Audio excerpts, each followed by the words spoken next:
Right now at Gap Factory and Banana Republic Factory, save 50 to 70% off everything in stores and online. That's right, 50 to 70% off everything. Celebrate the 4th with dresses from $19.99 at Banana Republic Factory. And at Gap Factory stores, tees start at $4.99. Plus, save an extra 40% off clearance. Sale ends Tuesday. Search our store locator for your nearest Gap Factory and Banana Republic Factory store or shop us online. Hi, I'm Stunning Stella Cheeks. And I'm the Enigma Erin Klein. And this is Not Your Demographic, a feminist wrestling podcast. Shockingly, those exist.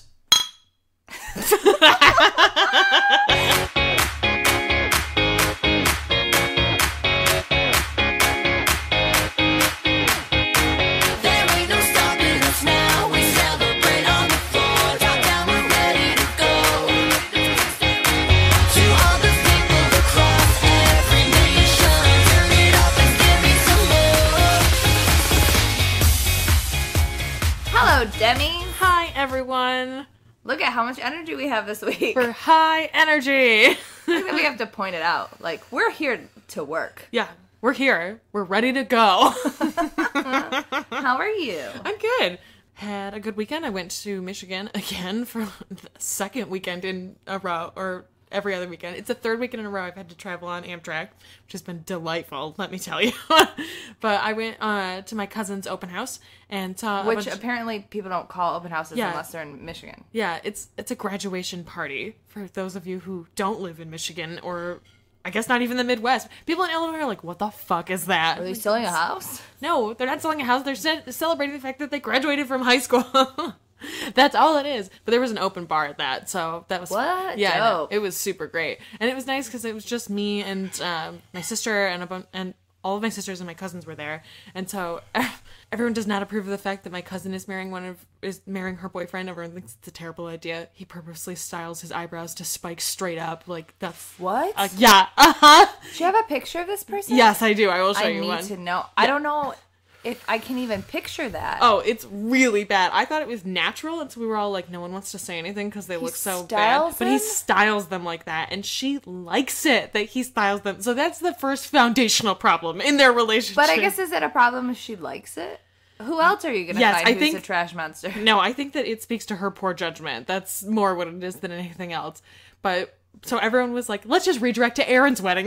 Let's only talk about that. And I was like, all right, whatever. But I got to see my my bouquet for the first time, which was very exciting. It's huge and it's all pearls. Here, this is... Oh, well, you're doing one of the, like, fake ones? Yeah, the jewelry ones. Oh, cool. I don't give a fuck about flowers. Or anything, really. Let's be real. This is... Yeah, true. This is... I want you to know, this is on purpose and a blurry photo. So the amount that you can see this, like, should indicate how much he does this. Right? Is he really into Star Trek or something? No, not at all. I don't think he's ever watched an He episode looks of Star like Trek he's in his life. getting ready to cosplay. Here's another good one. This is, you can see more of his eyebrows. Right? Purposely does that. Oh. That is, and with the, like, shitty, tiny, like, chin goatee. But it's not even goatee, it's just, like, chin hair. Yeah. Uh-huh. It's really bad. Right? You can't stop staring at it. It's so bad. Yeah, but she looks really boring, so. Yeah, she Maybe is. she needs somebody with a little personality. Yeah, well, that's the problem, is that she still has more personality than him. Like, What? his whole personality is his eyebrows. It's really bad. So His personality lives in his eyebrows. It lives and dies by his terrible eyebrows. It's terrible. But it was nice to get to, like, hang out with everybody. I got to do that. And then we had book club last night, which was super fun. Yeah, I mean, we kind of had book club. It's the third time we've met about the same book, because it was a long book. Yeah, to be fair to this book, it was like 700 pages long. So And complicated. I feel like it was an appropriate number of times to have met But for this we book. really just ate, like, tamales, and Drake's bike spritzers. which is, like, your new thing. Yeah, it's because they don't have any sugar in them. That's what I need in my life. Yeah, me too. Right? Like, they seem really dumb, but they don't have any sugar in them, and they're not as heavy as beer. Where do you buy them? Mariano's? That's where I normally find them. I've been on a real rosé kick lately. Ah, yes. Summertime. Summertime. That song is about slavery. Yeah, it is. It is maybe my biggest pet peeve in burlesque, when people don't listen to the songs that they dance to. especially like a bunch of old standards. Oh, no. A bunch of old standards are not appropriate. No. And Summertime, a song about slavery, Summertime When the Cotton is High. Oh, no. Yeah, Who? So many people. Who does that? So many people, Erin. It's so upsetting. And they're mostly white. Not all of them. But Really? I'm surprised by that they're not people all white. just hear a jazzy beat and they're like, yeah, I could strip. But it's got a real jazzy bump and grind beat. So people are like, let's strip. I remember... It's not ironic. Yeah. It's just I remember boa someone and G-strings. Someone did, I think it was for a Plan 9 show, somebody did a number that was to a song that was very much about an old man talking about a young girl that he wanted to fuck. And I was just like... Was that a Plan 9 show? I'm pretty sure. I think so. I'm almost positive. And I was listening to the song. I was just like, wow, what the fuck is this? It was so bizarre. I can't remember whose number it was. It's hard because I'm backstage, so I don't really remember who does the numbers a lot. Was it the point of the thing? No, that's why it was bizarre. And I'm just, Oh man, I'm I'm running around like a chicken with my head cut off. That's upsetting. But I mean, I guess the good thing is that most audience members don't listen to the song. Yeah, I think that it felt very jazzy and old-timey, and it was just like, I'm singing about my baby, and then if you actually listen to it, it's like, you're talking about a young girl. It's really creepy. It was really weird. So My Heart Belongs to Daddy? I don't remember. I don't think so. Because that's a girl singing about... Yeah, about an And the only number she's that also we... super creepy. Yeah, but the only number that we have to do it is when Julie does her Big Daddy from BioShock number. And Yes, that's true. That's funny. Yeah, that one is very funny. Maybe it might have been It would make more sense if it was an original it might have been an original T show. Yeah, that would That's make more definitely sense, possible. to be honest. Yeah, I because think we that don't would be really do jazzy bump and grind at Plan 9. That's true. We've done in 5 years exactly one classic theme show, and it was literally like, this is not normal for us. That's true. I've only seen you do a couple of original T shows too. That makes sense that I would conflate Well, original those. T's is dead, so. Well, yeah, that's all I'm R.I.P. saying. All of them in my mind are now Plan 9. They all exist R.I.P. together. How are you? How was your week? Good. I've been working like a motherfucker. I am currently in a streak of working 14 days in a row. And tomorrow I work 11 and a half to 12 hours. So please kill me. Good God. Yeah. It's fine. I mean, I'm making money. I spent a lot of money today. I was just like, I need to buy a new bathing suit. I have this shipping code. I will go buy this bathing suit that I want. It's totally reasonably priced. And then I looked at all their sale stuff and I was like, I want that shirt. I want that skirt. I want these earrings. But with my shipping code for how much I got like I got like a pair of pants, skirt, 2 shirts, earrings, and a bathing suit. It's called Unique Vintage. Oh, I like that site. Me too. That's where I got my bridesmaid's dress for your wedding. Yeah. I got 7 items for $150. That's not bad. Like pants and stuff. That's pretty good. So I feel okay with that. And then yesterday I was bored and I was like, I don't have a Jessica Havoc shirt. I'm just going to buy one. I still have one in my there's pocket. that. I have one in my pocket still. I'm waiting for a good WWE sale, and I'm waiting for Alexa Bliss's next design, because I know it's going to be better than her Harley one. Well, her second one was not good. It's just her little hands. Oh, yeah. I mean... We need a better shirt. Yeah, past the gimmick. I have the Harley one, but I mostly just bought it, not because I liked it, but because I wanted to support her. Right. Mm-hmm. It's not a bad shirt. It's just not one that I need. Yeah.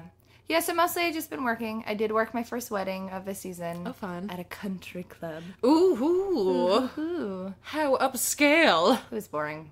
Of course it was. It was pretty, but it was boring. Most couples are so boring. Yeah. I work for a lot Yeah, of... they are. The people I work for are great, but like, man, most weddings are so boring. Right? That's why when you go to a good wedding, you're like, this is the tits. This is the greatest thing I've ever done in my life. Yeah. That's like my goal. I'm like, I want everyone to come and I just want them to say it was not boring. Yeah. Well, a lot of like the weddings I've been to for friends, like a lot of our friends are very non-traditional. So even if you're doing a traditional thing like marriage, it's fun. And it's like the tables are all themed for dinosaurs and they all have dinosaur toys that you can play with. Yeah. And like, you know, we have a carousel and it's carnival themed and all this stuff. So like, weddings are expensive no matter what you do. So if you're going to spend the money, you might as well have like a fun time. Shit that you want. Yeah, It's exactly. a big party. That's how I feel as well. My mom keeps trying to convince me to Alrighty. get a photo booth. And I'm like, do we need that? I don't know. Drunk people love photo booths. I know. And I'm kind of into the idea of that. Photo booths are fun. Part of it is the room that we have. we are so close to our room limit that we might have to upgrade to a bigger room. If we do have to upgrade to a bigger room, then we'll probably get a photo booth. Photo booths, you can get ones. Okay, here's turning on wedding planner voice. They have some really, really small ones. Yeah. You're thinking photo booth. There's a company called Phodio, and it's literally like an old-timey thing, and it's just like a click button. And it takes up zero space. That's and it's because cute. that's the thing. Our room like is full. We have so many people in it that if we Kick some of those people out. we can't. That's what I'm saying. Well, you'll see. You're sending out your invitation, so you'll get Yes. your RSVPs. Right. That's what I'm saying. Like we kind of have to wait till we get to the other side of that. I'm so happy with our invitations. I'm so excited. They're to send really them. great. I'm so happy with them. Rachel did such a great job. Rachel also designed our logo. Yeah, so. Rachel Harper Design. If you ever need anything done, honestly, go to her. She does all kinds of shit. She's so good. She did my, I posted my save the dates on Twitter, and she did those as well. And she's We amazing. should repost a picture of your save the dates on the Tumblr because they are really great. Yeah, once the invites actually go out and are in the mail, I'll post a photo of the design side. That's so funny. Yeah.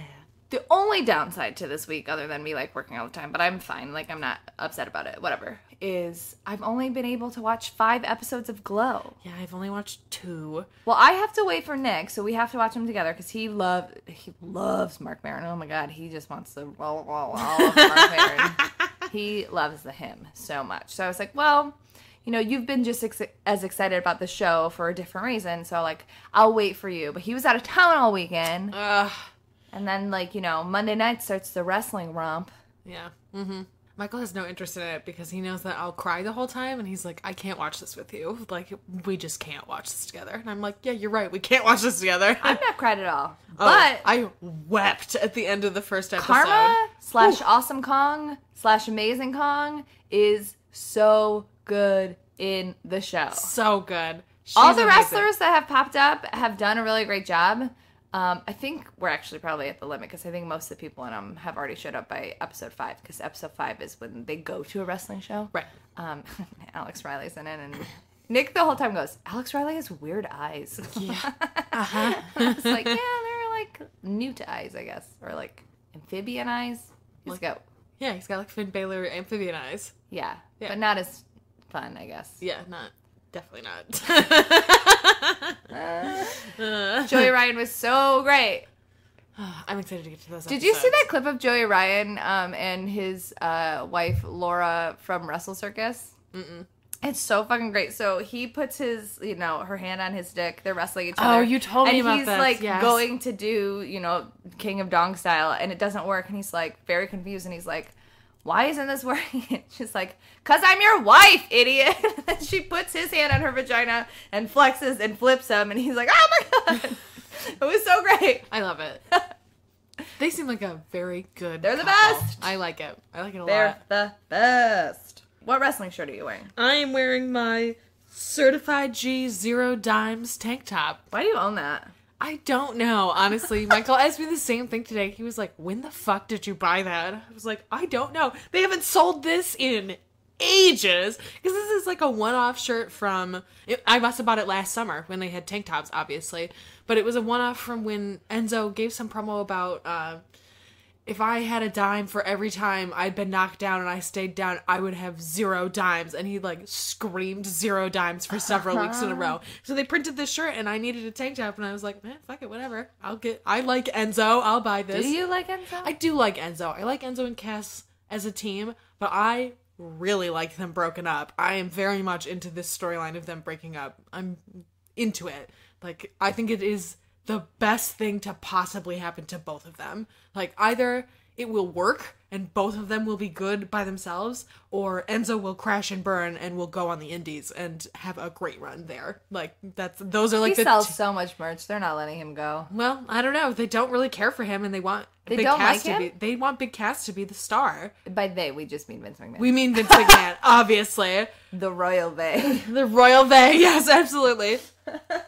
So I feel like I hope that they make this work, but I'm like into it and I'm invested in it. And as I said on Twitter, Tommaso Ciampa tearing his ACL is the greatest thing that ever happened to the two of them, because they basically redid that breakup of DIY with Enzo and Cass. But and it was like better with DIY. it was better with DIY, but it felt shocking in a different way with Yeah, Zoe and definitely. Cass. Because they've been together for like 6 years. It's been forever. a long time. So that's why I'm wearing this shirt. But they don't Because I live remembered that I together. owned it. Yes, they do not live together. It's true. Cass and Carmella live together, I believe. I know they're dating. Sometimes I think about that, and I'm like, but you're so big and she's so little. I know, I don't right? even think about it sexually. I'm just like, you go to Chipotle and like everyone's like, Sit what? in a booth together. What is happening? This giant man and this tiny little lady. With the money in the bank. Right, she has money to in the carry. bank briefcase. Did you see that photo of her on the train? Yeah. I loved that. I thought it was so good. I was like, girl, rocket, you're the best. This is awesome. Though I convinced somebody on the bus today that they should support Carmella as the Money in the Bank winner. You creepily saw somebody searching Sasha and Alexa, and you were like, I did. No. I looked and I was like, oh geez. And I was like, oh shit, he probably can't see any of my wrestling merch. I don't have like, I have my page wallet in my hand. I was like, if you could recognize that, I would be really surprised. And so I was like, really obviously watching GIFs on my phone. I like played a Kit Katuro, one of him like body slamming people, and he like tapped me on the shoulder and I was like, yes, it worked! I lured him into my trap. I lured him! It worked exactly as I planned! And so we started talking about WWE and Money in the Bank. And he was like, I don't know. I feel like James Ellsworth should be in jail. And I was like, oh my god, that's a little rough, but maybe I understand, I guess, if you feel that venomously. He was like, I don't know about Carmella. I just feel like she's not the right person. And I was like, listen, she's gotten better every time she's been on the show. She's been cutting fire promos. Right? I was like, her promos have been very good. Think about how much better she's been in the last 6 months since she came up. And he was like, yes, okay, you're right. That's true. That's a good point. Okay. And I was like, and think about the function of the Money in the Bank briefcase. It's supposed to elevate people up to the main event. If she does well with this, she can probably hold a belt. And he was like, okay, yes, I'm following you. I see what you're saying. And then we got to my stop, and I was like, okay, bye. It was great talking to you. And just like left. I was like, sit with these thoughts forever. Forever. It was wonderful. What wrestling shirt are you wearing, Stella? I'm wearing my Awesome Kong shirt. Duh. Yeah. Of course you are. Look, we were watching it and I got so excited. Nick goes, didn't she do something like horrible? And I was like, look, she like verbally abused We're going to go back to Rebby Hardy. original, not your demographic in stance front on of her this. baby. It was not great, but we all make mistakes. She And spent then- a lot of time paying penance for the fact Right. that she did this. And then I was like, also, you know, I'm not saying she deserved it, but Rebby Hardy is an instigator. So, you know, there are two sides. I'm glad we did a complete 360 on this issue. I just love her so much, and I it was just like one small infraction, and it wasn't great, but she got fired for it, and she's paid her penance, I and feel like yes, I feel like she served her time. It's been and almost now 2 years. She's so good as the welfare queen. It's so good. So good. Ugh. I love it. I'm so glad. Because I didn't know that she was acting in the show. I thought that she I was did. just one of the trainers. No, I did. Ugh, I love it.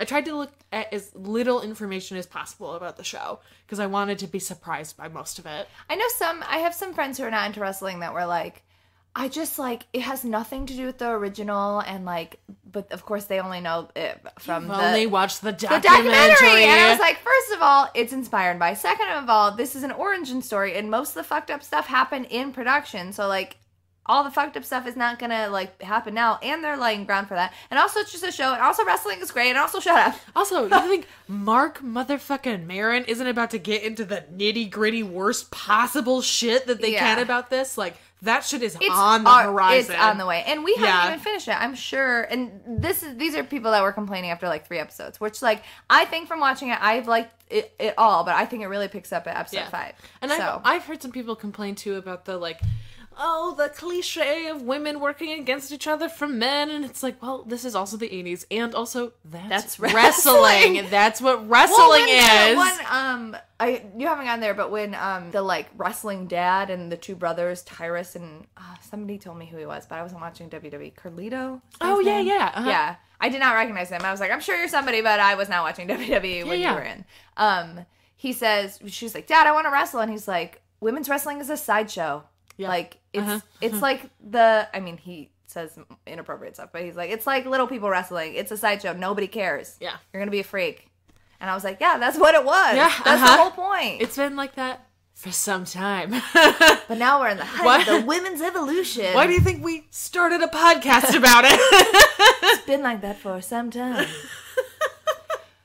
But we are going to see our first Shimmer show. Yes, I'm so excited. I'm We got really glad we're tickets to finally see going. Rise and Shimmer, but one of the two Shimmer tapings. So we will not be watching Great Balls of Fire because we'll be watching some fierce fucking ladies. Yeah. I know that Rosemary is going to be there, and Mercedes because she's the champ. I don't know who else is going to be there. Oh, I think Chelsea Green, Laurel Van Ness. Mm-hmm. She's going to be there. Okay. Others. Cool. I'm into it. It'll be super fun. I'm very excited. What time is the show? I don't know. We'll figure it out. Okay. We'll figure it out. We'll figure it out. All right. I suppose we should talk about some news. I'm right. I guess. Speaking of Rebby Hardy, she released Jeff Jarrett's DUI record. Yes, she did. This is the only moment where I was like, oh, okay. Maybe we've crossed a line? I don't know. I feel like they treat them like such horrible bullshit that it's like, yes, she did go to their level, but they were already at that level, so that they live at that level. They live down there, so I guess I'm willing to accept it. Yeah, that was pretty fun. I was reading through that and like, I don't even understand how to read this. Like, what does this even mean? I don't know how this works. In other TNA news, Global Force Wrestling was officially acquired by Impact Anthem. Shut the fuck up. Duh, that's the whole point. So stupid. That's why Jeff Jarrett came back, because he was like, buy my company so I don't have to be poor. Yeah, seriously. This pyramid scheme, please buy it out from underneath of me. This so pyramid stupid. scheme. Sure. I did watch TNA randomly last week. I think you told me. I was just sitting and there was nothing on TV that I want to watch, and I was like, TNA's on. I'll just pop in. I watched a lot of it. I'm recapping it for Cage Side this week. So if you want to know my thoughts about tomorrow night's Go Home episode for Slammiversary, head on over to Cage Side. There were some okay things. That's good. Anybody particularly good right now? Well, Rosemary and Laurel and Allie and Sienna were great. That was all great. That's good.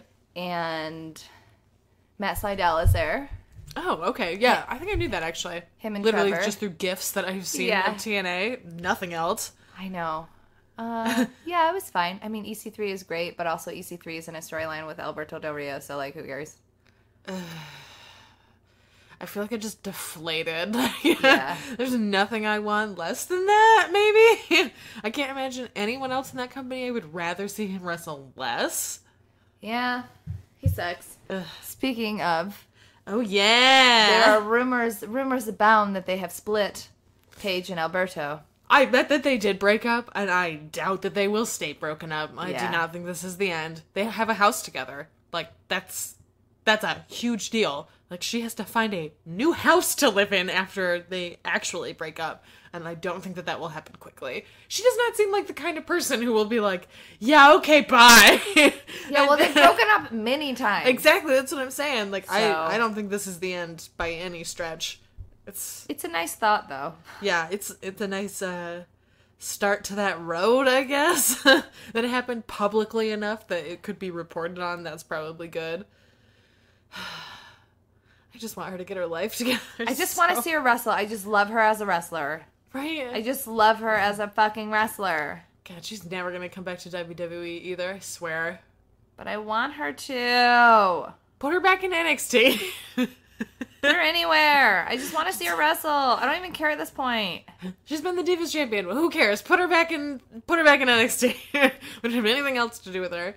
Put her. I don't care if she goes to the Indies. I would love that. I would watch her all the time. Right? Bring her to AEW. I'm here for that. I'm here for any women at AEW. Right? Mauro Ranallo has joined the NXT announce team. Yay! I like that he was like, I didn't leave because of JBL, but I did. But he's not at NXT. Right? It was like that. They were like, we'll hire you if you spin it that JBL's not a turd. Right? He's like, fine, whatever. I don't care. Yeah, he's like, I don't care anymore. Because I'm a class act. I'm a class act. I have some news as well. Apollo Crews had a baby. He and his wife. Stop bringing up babies. There are a billion babies being born. Glow. Babies are boring. Babies are boring. But all of they these don't have a sense of irony. All these goddamn wrestlers are fucking popping out babies left and right. These wrestlers' wives are popping out babies. Some of these wrestlers, Brie herself, is popping out babies. Retired. Does that negate the fact that she was a wrestler? Was she ever really a wrestler?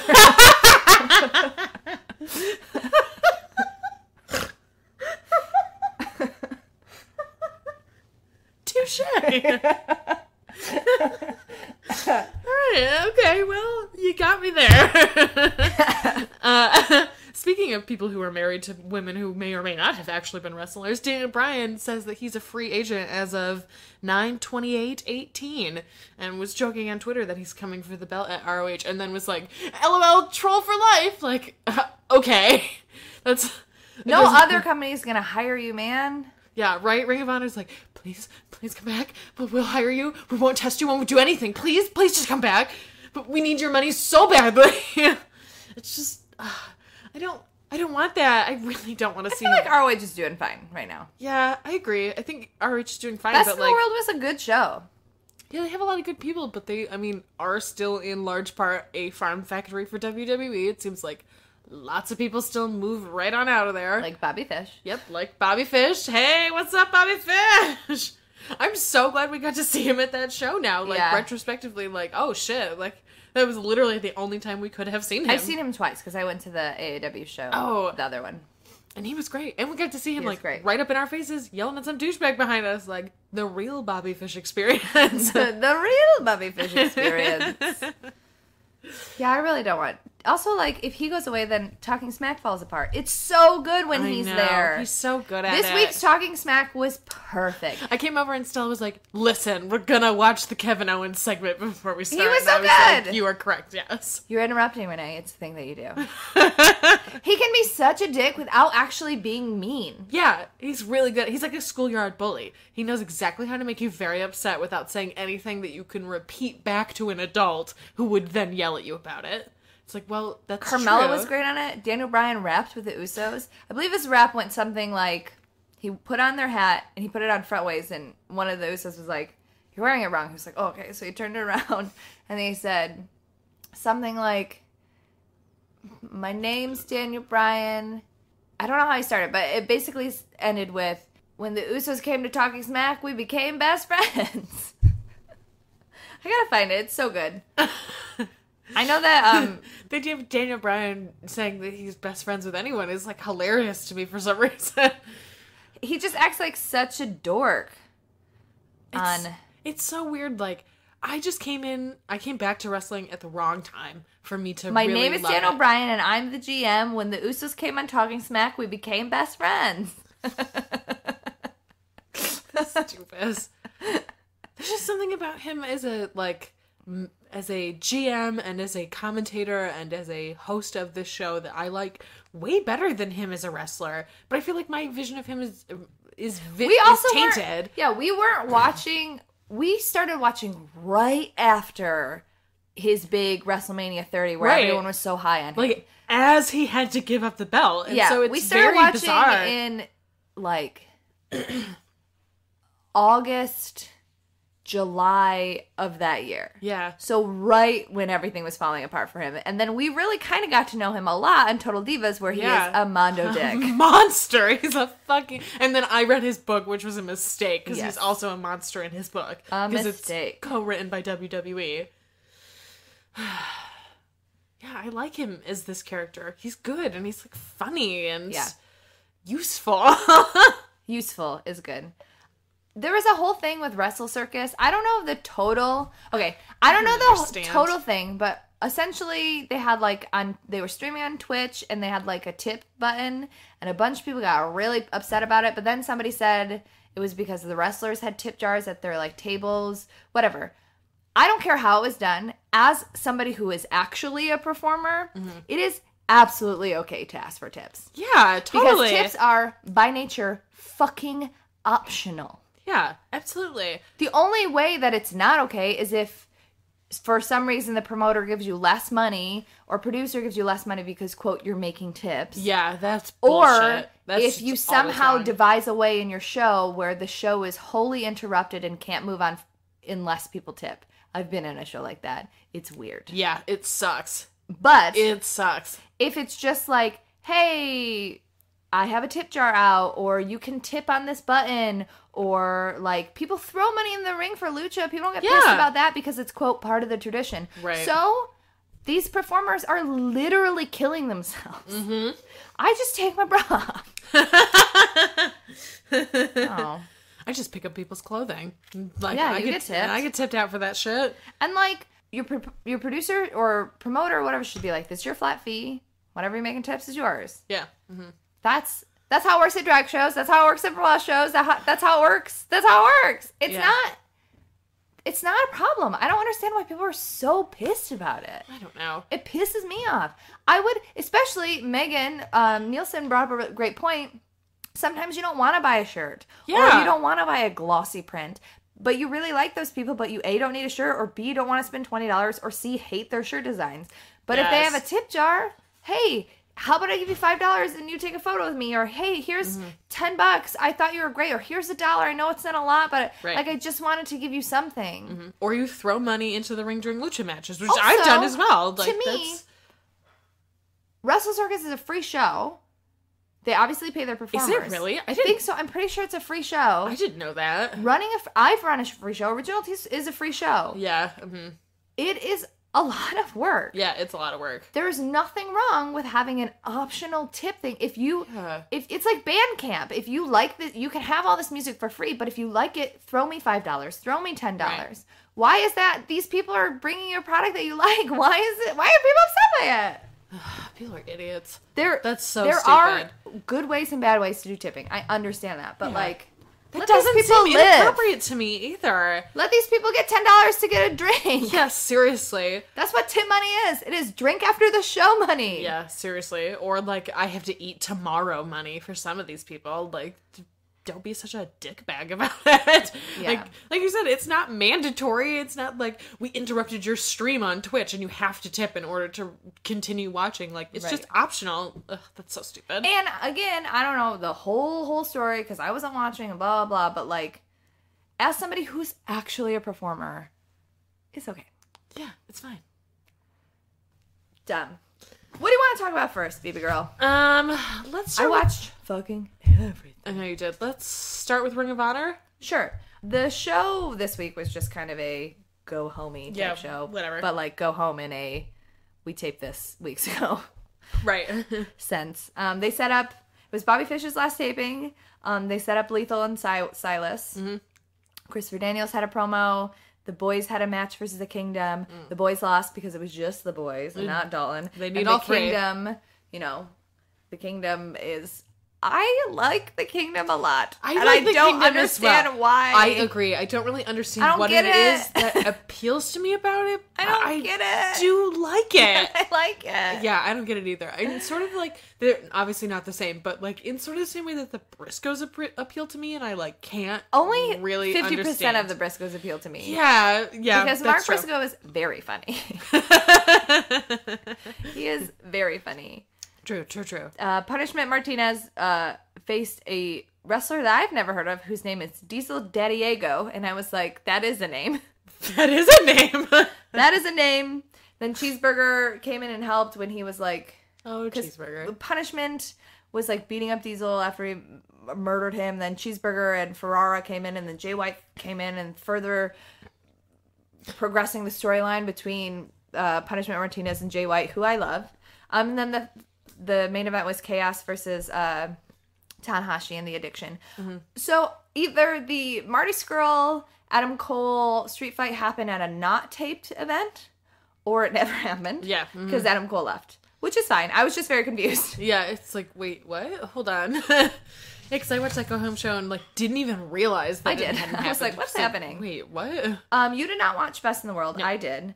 It was a really solid show. I think ROH's pay-per-views are pretty solid. Yeah, they're usually The very Kingdom, good. speaking of how weird the Kingdom is, they had the weirdest entrance. Matt Taven was in like a throne with like a Baratheon crown, and he was flanked by the Sea Stars, but just as like hot women, not as the Sea Stars. But I was like, why do I know those people? Oh, those are the Sea Stars. And then the like grungy one that doesn't have the broken leg got rolled out like Hannibal Lecter, and then the one that does have a broken leg had like a Viking head on, and I was like, what is happening? what is happening? And this is how the show kicked off. Starting strong. They know if you start with a shitty match, then people are not interested. But it wasn't a shitty match. It was just weird. And then they reversed El Terrible and Ultimo Guerrero from CMLL. They won. It was a good match. I've never seen those two wrestlers before because I don't watch CMLL, but they seemed like people knew them and whatever. It was a fun way to open the show. The next match was Adam Page versus Frankie Kazarian in a strap match. Oh, okay. That sounds horrific in a lot of ways. It was horrific, especially since Adam Page pulled out a strap with a bunch of nails and thumbtacks on it. So that was fun. Jesus. Yeah, Kazarian won, though. Well, that's good. They did actually use that strap with the nails. I thought it would just be like how Triple H's sledgehammer is just like kind of a prop. It's a thing that we have. But he like never actually uses it. Yeah. Or like Lucille. Like no one actually ever gets hit with Lucille. But this strap, they used.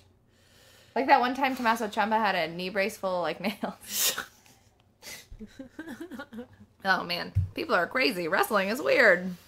Wrestling is bananas. The next match was... Okay, so we got it wrong. It wasn't the Motor City Machine Guns would have to break up. It's Search and Destroy, which is Motor City Machine Guns, and then, like, the young talent that they're, like, helping. So, like, Jay White and... I see. Okay. Jonathan Grisham. That makes way more sense. His name's not Jonathan Grisham, but it's Grisham. He's out there fucking writing lawyer books in the ring, like, motherfucker, that citation is off! You know what? Sure. My mom loves those. Well, maybe she really loved wrestling. I don't think so. It was the Rebellion versus Search and Destroy. It was a very good match. Search and Destroy won, so the Rebellion has to disband. Kenny King was back from being a bachelor. All right. And then after the match, Punishment Martinez came out and like fucked with Jay White. All right. Because they were like building that. But it was fun. I don't love like half of the Rebellion, and then I really like the other half, so I had a lot of like mixed feelings. But I love Motor City Machine Guns, and I like Jay White, and Jonathan Grisham is fine, I guess. Gresham, you know, he used to wrestle in Germany. That's his thing, I guess. Oh, okay, that's fine. Sure. The next match was Silas versus Jay Lethal. Awesome. It was very good. Yeah, I like both of those guys a lot. I don't think I've ever seen a fuller mustache than Silas's, and I was staring at it a lot. He has like an Old West mustache. Yeah, it honestly looks like an animal is asleep on his face. I've seen him in person, and for some reason during Best in the World, I was like, I am very distracted by your mustache. I've never realized how big it is. He has very good facial hair. Like, it grows very well, clearly. So big. Yeah. He, like, give him, like, a cowboy hat. He could be, like, Yosemite Sam. He's the last real man. Yeah, exactly. Cowboy hat goes totally naturally with that. Jay Lethal won, but then the Beer City Bruiser came out, and they attacked him, and then they took the Beer City, Bruiser's keg, and they put it in the corner of the ring, and then Silas got on the outside and pulled Jay Lethal's arms above or like over the keg. Oh shit. And then the Beer City Bruiser ran into him a bunch of times, just smushing him in the turnbuckle into the keg. And then Silas put Lethal on a table outside of the ring, and then Beer City Bruiser, who is a giant man, got on top of the ring and drove Jay Lethal through the table. And then at the end of the night, they were like, Jay Lethal has gone to the hospital to see about his ribs. About. But you cracked them all, mate. I don't know what you want us to tell you. It was Jay Lethal. I'm sure her like a bitch no matter what, but Jay Lethal was selling like a motherfucker. He was like, "No, come on, Silas, what are you doing? You don't have to do this." It was good, but it was kind of scary. The next match was Dalton Castle and the Boys versus the Briscoes. I gotta be honest, I kind of wasn't paying attention to this match because I was shopping. Fair enough. But Dalton and the Boys won. I know, that's like the only thing I knew, that they won.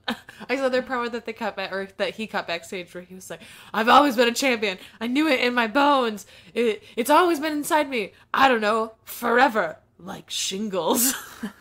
He's so fucking weird. It was so perfect. Also, like, does this mean that they were contract negotiating and they were like, "We'll give you a belt," and he was like, "Okay."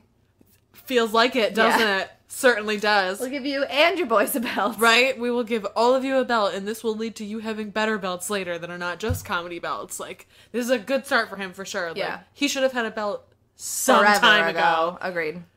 The next match was Marty Scurll versus Kushida.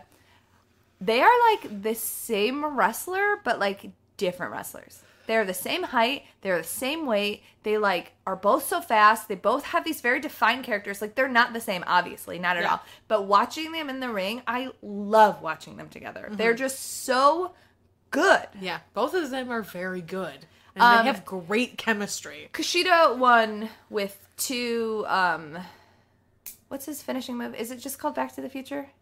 Yes. Yeah, he did 1 off the top turnbuckle and 1 in the middle of the ring and then 1. Dope. It's some reference to Back to the Future if it's not called Back to the Future. You know. The back in time, the... Something like that. Everyone gets it. 1.21 gigawatts. It's not called that. It's not as complicated. I think it honestly might just be called Back to the Future. Back to the Past, maybe? Sure. Also, whatever. Popular. Who cares? He won. Movie. He's still the television champion. The next match was the Young Bucks versus War Machine for the tag title. I like both of these And then teams. they're in the ring, whatever, everyone's throwing the streamers on the Young Bucks, and then you hear, hey, hey! And everyone's looking around like, what is it? And then the Best Friends music hits. Yes! And Trent's like, I'm going to keep this simple because I don't like talking, which is hilarious. And he goes, I don't like talking. We pinned you last time we wrestled. We deserve a match. So we think we should be in this match, and it should be a tag team turmoil match.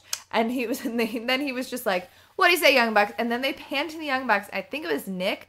Great. He was like, yeah, get in this ring. Get in this ring right now. Let's fight. Get over here. And it was just selling it so well because he like insulted them being like, we pinned you, motherfuckers. And he was like, come here right now. Come here right now. And it was like, because the Young Bucks are so silly all the time. It was like nice to see like a side of them being like really angry. Yeah. Mm-hmm. You know what I mean? Yes, definitely. So that was good. The match was great. I know we talk about this all the time.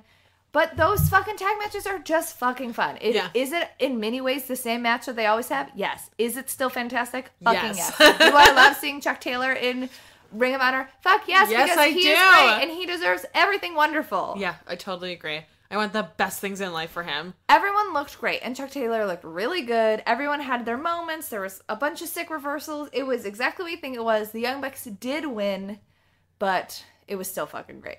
Dope. Awesome. Think they will have a long-standing feud in ROH. The main event was Christopher Daniels versus Cody Rhodes, whose lip busted open immediately. Oh, good. He was bleeding the whole time. Fantastic. Good Christopher job, Daniels Cody. would have won like twice had had Todd Sinclair the ref not been like knocked out. Womp-a-dop. Bop-a-dop. Marty Scurll came out and gave Cody a chair, and then like Christopher Daniels pretended to be hit by the chair, and Cody almost got thrown out. Oh my god. But Cody won. Whatever, I guess. Good for him, I guess. Find him. I was so excited when he like left, and I was like, yeah, good for you. Like, I know. Take it, own your career, own your life, make choices. Great. And then like, his questionable politics aside, he's just been kind of boring. He is boring. It's weird. Because he was so not boring as Stardust. Yeah, he was so good. I feel like that's the problem, is that when he has a character like Stardust to play, he's very good at it. Well, he's great at committing to characters. He's committed to this American Nightmare bullshit. Yeah, but the American Nightmare is boring. Yeah. That's the problem. Like, yeah, he is totally committed to it, but it's boring AF, so he's boring. It was boring. It's bizarre. Like, I don't know. It's also strange to see, like, he's translated so, like, when he first started on the indies, it was very clear to see that he had only ever wrestled a WWE style. And I think he's gotten very good at transitioning away from that, but it's still also like, you wrestled for so long. I mean, this match was a good match, and I think that it was one of the strongest matches I've seen from him, but I also just love Christopher Daniels. Yeah. And I also am like, oh, Cody, whatever. Yeah. He hit a Rainmaker in it and was like, haha, because I'm facing Okada. What's that, July 1st? It's next Saturday? Yeah. Or it's this Saturday. Yeah, like, what does that mean for that match? Like, well, he's gonna lose, right? Yeah, like, I swear to fucking God. if he beats Okada, like, sever those business ties. If Kenny Omega is not beating Okada. Right? What? Who in their right mind would want Cody Okada Rhodes needs to beat Okada? Like, Naomi crush Lana. Yes, I agree. To Cody. I was not expecting that. It was just like, oh, girl, okay. And, like, that's what I want from this. I want them to have a good match for about 5.5 minutes. And then I want Okada to crush Cody Rhodes into dust. And that's how I want that match to end. Yeah. That's how And then I want him to pick up the ROH title and be like, throw it over his shoulder. Oh, and then Naito will catch it and just put it on the ground and stomp on it. Stop it to death. Update on how Naito has fucked up the New Japan Intercontinental belt. Tanahashi posted photos of the before and after photos, just as I predicted that they were going to fucking replate that thing. They put it on like a super nice white leather belt with the plates all cleaned on top of it too. Part of it is still broken because he fucked it up so bad, but it's been like almost totally redone. And it looks really nice. I like the old broken belt because that's my aesthetic. I like that it's like old and shitty and fuck to hell, but like it does look really nice. To hell. It does look really nice now, and like it's nice that, and I like to picture Tanahashi personally taking it apart and like cleaning it with like a little brush hand sewing the leather, right, putting the leather all back together and putting it back in and applying the snaps and putting it on. Like, I did it. And then like a gust of wind comes and his hair blows right, beautifully. just like this beautiful moment in his apartment, Some completely cherry alone. blossoms fall all around him. Yes, 1000%. That's what anime's like, right? Yes.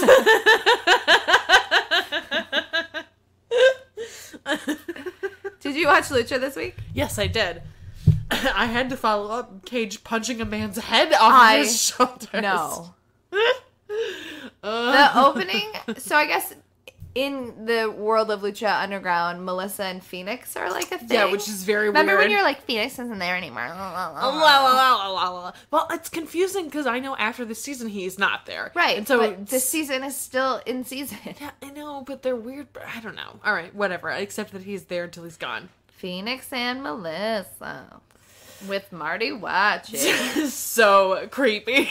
So creepy. All of Marty's stuff this week was really good and really, really creepy. Yeah, it was. Ugh. The first match was with Vinny Massaro.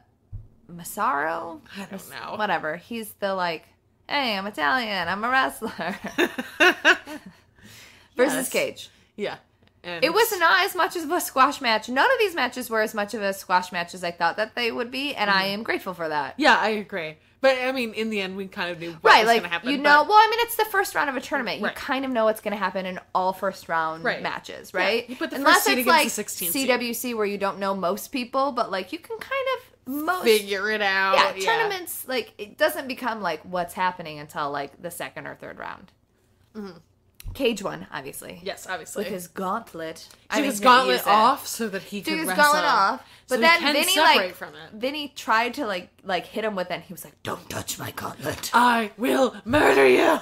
I've murdered one man. If I will murder more. There was another Rey Mundo propaganda piece. I like that they're doing this narrated, like, in the beginning of time, there was Rey Mysterio.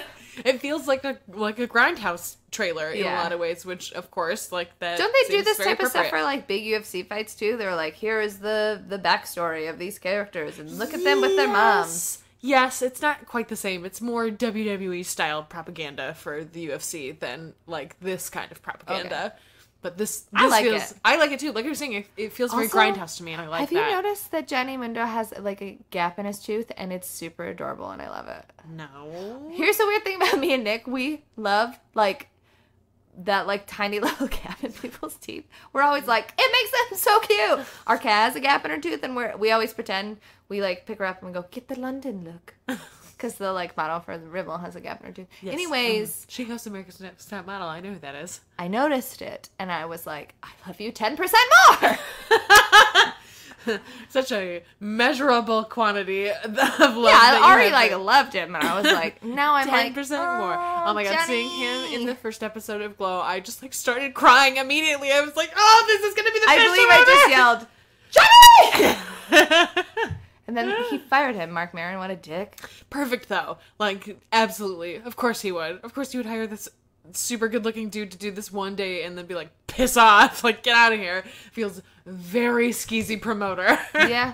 What was his name? Salty Balls. No, I don't know if it was Salty Balls. Salty something. I don't think it was Salty Balls. I don't remember. I'll I look it remember up. Being very inappropriate. The next match was Marty versus Saltador, which was like a Rabbit Tribe member. The Oh, one the with the checker like guy. the checker guy. I really liked that match, actually. They were like, because it was just two super weirdos being weird together. Yeah, I liked that they were both like equally weirded out by each other, but it was still like a very good match. And Marty was like kind of having fun with it until he was like, I'm done. I'm ready to end this. Right, I am over this. This is not what I want.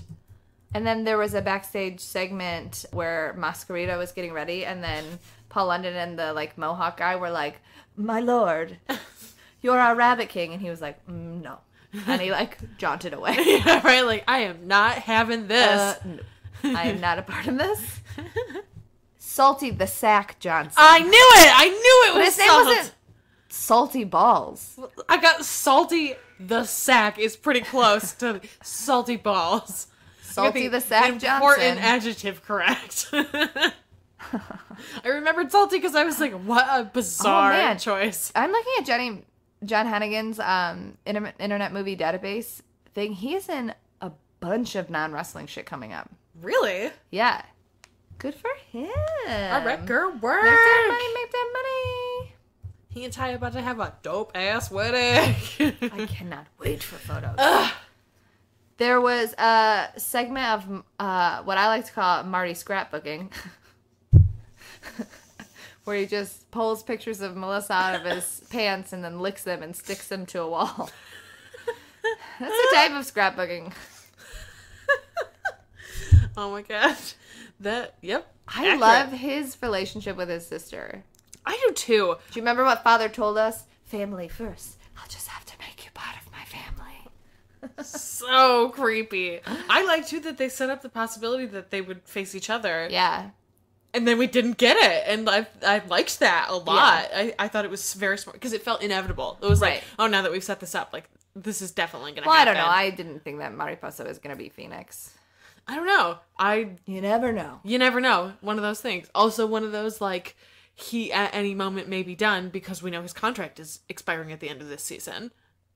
The next match was Pindar versus Masquerita, which I also thought would be like a squash, and it wasn't. It was a fun match. Like, you know how it was gonna happen, but I like that they use Masquerita for real. Like, he clearly has a sense of humor. Like his bits backstage with like the Rabbit Tribe and like Famous B, like he's fun, and Son of Havoc when they were like eating cereal. Like, he clearly has a sense of humor. But I also like that they let him wrestle. Yes, and I he agree. is not a sideshow. Yes, I totally agree. Taya was the wrestler of the week. Remember the cricket wrestler of the week? Taya was the wrestler of the week. Oh, yeah, that's right. And I was like, yes, Taya! Girl! And then the final match was Mariposa versus Phoenix, which was fucking Oh dope. my god, it was so good. It was so good. It was so and good. Phoenix had, like, a little personality. I know, it was really nice. I feel like... He can be very personality-less. Yes. Other than Pentagon is my brother. That kind of feels like his personality sometimes. Right, and, like... On, when he's with the Super Friends, like, Aerostar has a very clear character, and... Drago, clearly. Has a very clear character. And then when he was fighting with Mill, like, he obviously was like, I'm right. David, you're Goliath, so, like, that was the character. But, like, this episode, you got, like, a little, like, actual personality from Phoenix. Yeah. Because, I mean, he's a phenomenal wrestler. We know that, but it was nice to see the other side of him. Yeah, the character stuff is also good. Yeah. Yeah, it was great. I also liked at the very beginning where he was like, no, I'm not going to do this. You're a lady, blah, blah, blah. Never mind, drop kick straight to the chest. Like, oh, okay, it's going to be Fuck this you kind and of match. tits! Right? Get out of here. You watch NXT, yes? Yes, I did watch NXT. I watched NXT and then I forgot that I had watched it. And so yesterday I went to watch it again and was like, oh, fuck, I've already seen this. Oh, I have watched this already. I'm more on top of it than I So realized. much wrestling. I know. It opened with Peyton versus Ember. Yes. My favorite part of the match was when Peyton was like beating up Ember and doing something, whatever. Billy on the outside with her Australian accent was like, I like it, Peyton. I like it. So funny to me. I don't know why. I started dying laughing. Ember had this really cool move where like Peyton was like going to like kick her or something, and then like Ember turned it into like a standing head scissors. Yes. That was really cool. That was super cool. Also, really Peyton had a widow's peak. I like Peyton having the widow's peak. Like, yeah, I agree. It is a cool move. Like, nobody's doing it right now, and it works for her character. Yeah. I mean, if they both did it, it would work as, like, their team finisher. But if Peyton's the, like, she's the Venus flytrap, like, hitting the Widow's Peak makes sense. Yeah, I totally agree. I also noticed about Peyton this week, she does not wear knee pads. Peyton's a badass ballin' bitch. I was like, damn, girl, you do a bunch of shit that makes me think you should be wearing knee pads, but she's clearly got it, which is awesome. I feel like we knew Ember was going to win, but I thought Peyton looked great. She did look really good. I like it, Peyton. I like it. I like it. Very good. There's a backstage segment with Cassius Ohno and Hideo Itami where he was like, hey, I'm sorry that I'm being a dick. And Ohno was like, it's okay, man. We just got to do it right. Okay? Watch me. I'm going to do it right. He did not win.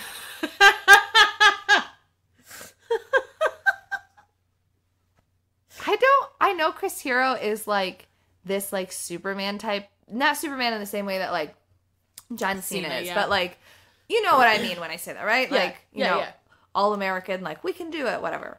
But I don't know. I don't like it. It's weird. I think I love Chris Hero so I think it's much, because but our most consumption of Chris Hero has been just him in the ring and cutting an occasional promo. Yes, but it hasn't been like all this WWE backstage segment, faux personality, whatever. I just don't care for it. I don't care for the Cassius Ohno character. Not good. I just think it's a lame character. Mm-hmm. Yes, I totally agree. I also think weird. Chris Hero is a wrestler that is so much better when you're experiencing it live. Yes. It's not bad when you're watching it, but there's something that's lost. Yeah. And also, like, they're clearly just not letting him do as much stuff. That's part of it. Like, they have a character in mind for him, and that means he gets to do certain kinds of moves. Just like the women get restricted in lots of ways. Like, you're not allowed to do X, Y, and Z. We'll put you in a ladder match. Do not do anything with ladders. Right, exactly. That kind of stuff. Like, I feel like he's getting those same kind of restrictions. It's weird to hear other people who I know who never saw him as Chris Hero, only experienced him as Cassius Ohno, and be like, I don't know, I don't really care for him. And I'm like, I want to be angry that you don't like him, but I totally get it. I totally get it. And like this match with, I almost called him Tommy End, Aleister Black. Tommy fucking End. Was really good. And it was really good. I really enjoyed it. He had more of like a Chris Hero personality and not this like Cassius Ohno boop-a-doop personality. Yes, like when he did the bit with the like cross legs and was like, yeah, I'm here. Yeah, and I liked that a lot. And I never saw Chris Hero and Tommy End wrestle, and so I feel like I've only seen videos. I've never seen it like live. Well, I've never even seen videos of the two of them wrestle. Yeah, I know. I never watched any of that. So I went into this. The internet exists, Erin. Yeah, I know that. Do you know how much goddamn wrestling I have to watch? No, I'm still in school, and I'm planning a wedding. I'm very busy. Excuses. That's all I'm hearing. Yeah, well, I have a lot of excuses. I am made of excuses. I will build my house of excuses. So it was like interesting to see them wrestle for the first time in this context and be like, I know that they can do more, and I bet there are way better matches, but this was a very good match. Yeah, I thought it was totally solid, and I'm really glad that Aleister Black won. I completely agree, and for all the reasons that we were saying, I feel like there are people who are only now being exposed to Cassius Ohno who are like, who the fuck is this jabroni? And people are all in on Aleister. Yeah, he's good, and he's proved himself, and like we've seen him wrestle enough times. I love the part in the match where Ohno was like, what are you? Are you good? Or are you evil? It was like kicking him. So stupid. The match after the Ohno Itami segment was the Ely brothers versus Sanity. I feel bad for the Ely brothers. They show up and they're like, we're big, we're twins! Bye-bye. Every time. They've never won. That's what happens, though. That's how you put in your work. And then people are like, oh, I like these guys. Yeah. And then they start to win finally. That happens. Sonya Deville had a match versus Rachel Evers, a.k.a. Rachel Ellering. Yes. Mm-hmm. So I guess that's her name. Yeah, here. I guess so. I'm fine with it. I like her. Yeah. I wonder how weird it is for her and her dad. She said that when she started professional wrestling, he stopped talking to her. Yeah, but now they are like years. backstage together. Yeah, that's what I mean. It's like, I bet that is what very is that weird. like? Like, hi, what was your life like over the last 6 years? Also, you're dating Cassius Ohno, correct? Those two are dating? Yes. Yes. So I wonder what that's like. And also. Oh, man. I can't remember Russell. Right? I'm like, boyfriends and which girlfriends. ones of you are paired off together? I always think it's Tessa Blanchard, but she's with Tessa Ricochet. Blanchard is with Ricochet. Right. And Jessica is obviously with Sami Callihan. Sami Callihan. And Candice is with Johnny, and Laura James is with Joey Ryan. And Chelsea Green is with Zack Ryder, and Mia Yin is with Eddie Kingston. And Chuck Taylor and Kimberly were dating for a second. I don't know if they're still together or not, but I know that they were seeing each other for a minute. Who is Marty dating? I don't remember. He's dating one of those girls. Not one of those girls, but the wrestling ladies that we love. Live on the air, investigative reporting into wrestlers' dating lives. I live for this shit. This is the hard-hitting news everybody comes here for. Let's get real. Yeah, nobody cares about actual wrestling. But I'm pretty sure Cassius Ohno and Rachel Herring are dating. Yes, agreed. Whatever, it doesn't matter who's dating who. I don't even care anymore. We just went through this whole big-ass list about it. Anyways. Sonya Deville had a match versus Rachel Evers. Yes. I thought Sonya Deville did a pretty good job. I think CEO had a good point where, like, she's used to wrestling with, like, fighting with, like, no stops. Because that's what MMA is. And it's, like, weird to, like, because with, like, wrestling, especially when you're training, it's like, hit a move, step away. Right, hit a move, exactly. step away. But I thought she did a good job, and her character is really coming along, which, like, is arguably a harder part about learning how to become a wrestler. Like, obviously, all the moves are hard to learn, but, like, you can train. But, like, if you can't develop a character, so, like, Yeah, you're fucked if you can't do that. And it So seems that's like she's good. moving in the right direction. And she's playing a kind of woman that no one else is playing, which is good for her, too. Tonight, Asuka and Nikki Cross are having a last woman standing match. The first ever last woman standing match. This week was like a week of women, and they were like, we fucked up so and guess severely. What? Their ratings were very good. Right? Come on! So guess what? People want to see you do good things with women. Give the Surprising. last fucking half hour of your shows to women. Both of them. They did. I know. They will. All of them. Ladies. There's a backstage segment with Roddy and Bobby Roode. Bobby Roode was taking photos with his belt, and then Roddy and his wife and their baby came in, and Bobby Roode was just being a dick. I like the idea that NXT cannot put them in different spaces, that, like, Roddy has to walk through I really wanted his wife, who is an MMA fighter, to be like, Roddy, hold the baby, I got this. Right, I will punch this bitch in the face. I got this. But she just was like, doing the, like, anger face. I like that she's like, whatever, I'll be there, I don't give a fuck. Yeah. Like, it's nice that she's at least willing to do that. I thought Raw this week was trash garbage, except for the last two segments. Roman and Braun, who cares? Oh, yeah. I was skipped on all board. that. I was on board for the Drifter and the Eurobabes, but they didn't even get to sing. I know, I was upset they did not get to sing. Their reactions, Sheamus and Cesaro's reactions to being interrupted, were hilarious. They're so good. They're a very funny. good team. And then it was, Drifter and the Eurobabes with Hardys and Finn, because whatever. I didn't watch this match. I was like, well, I don't care about this match at all. It was fine. All I really cared about were the entrances and the ending. Like, the Erin's eating a Cadbury cream Sorry, egg. I'm eating a cream egg. It's really good. She found it in my I found it in pantry. In Stella's cupboard, sorry. I don't care. Everyone knows what my real name is. I know. We gotta keep the gimmick alive. I know. Kayfabe, You kayfabe. liked the Gold Dust bit? I didn't. I did. It felt very... I liked that the cameraman was there the whole time. I like that the cameraman was there. I like that he was totally dressed in gold. I like that the camera was very... was very gold. I also like... It felt very, peak Gold Dust. It feels like... He dyed his hair. It's blonde again, which is a good start, and I feel like is the next step to him wearing the wig again, and, like...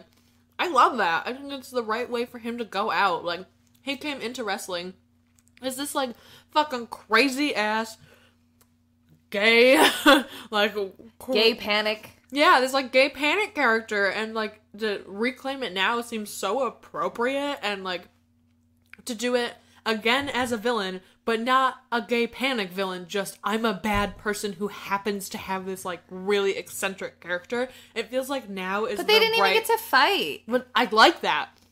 We don't need to fight until Great Balls of Fire. There's no reason for them to fight. Like, Oh, great balls of fire. all they've been doing is cutting promos on each other. This is like the perfect heel thing for Goldust to be like, nah, I'm not doing this right now. Like, let's wait till we have some actual stage. Like, make this the pre-show to Great Balls of Fire. This is the perfect way to do this. Like, that drives traffic. They're good. Like, they'll have a good match. It's a good, like, low card thing. Like, I like it. I think it's a good idea. Fine, whatever.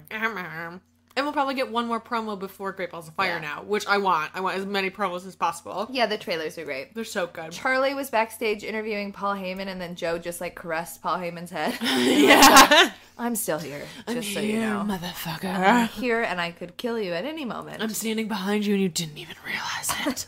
But, like, less of, like, a Marty the Moth type of way, and more like, I will kill you, I'm Joe type of way. Well, I mean more in like I ninja sneaks behind your back and now guess what, I'm here. This is where the show really fell apart.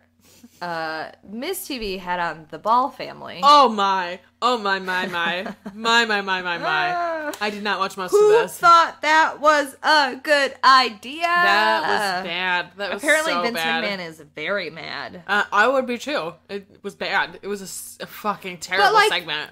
Are you mad at yourself? You should have known better. Yeah, exactly. I know people who were there at the show, and also, thank you, Brooke, for the live Peen Watch update on Goldust. He texted me, he was like, just so you know, you can see Goldust's dick from like 15 rows away. It's fucking bananas.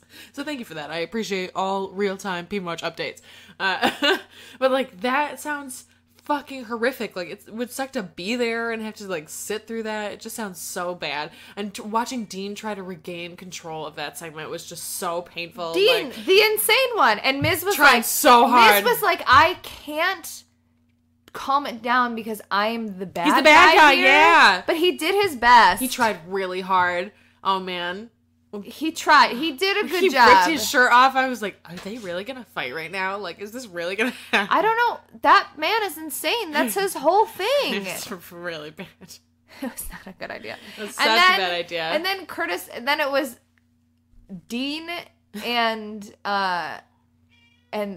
two-man pool for some reason. Yeah, I don't know why two-man pool was out there. Versus Miz and the Entourage. The Entourage won, which, like, good for them. Yeah. But... Did they win? Yeah, they won. Yeah, I'm pretty sure they won. Yeah, they won. Maurice was on fire. She was like, don't touch me. I loved when Miz gave his promo where he was like, we are happy! We are happy!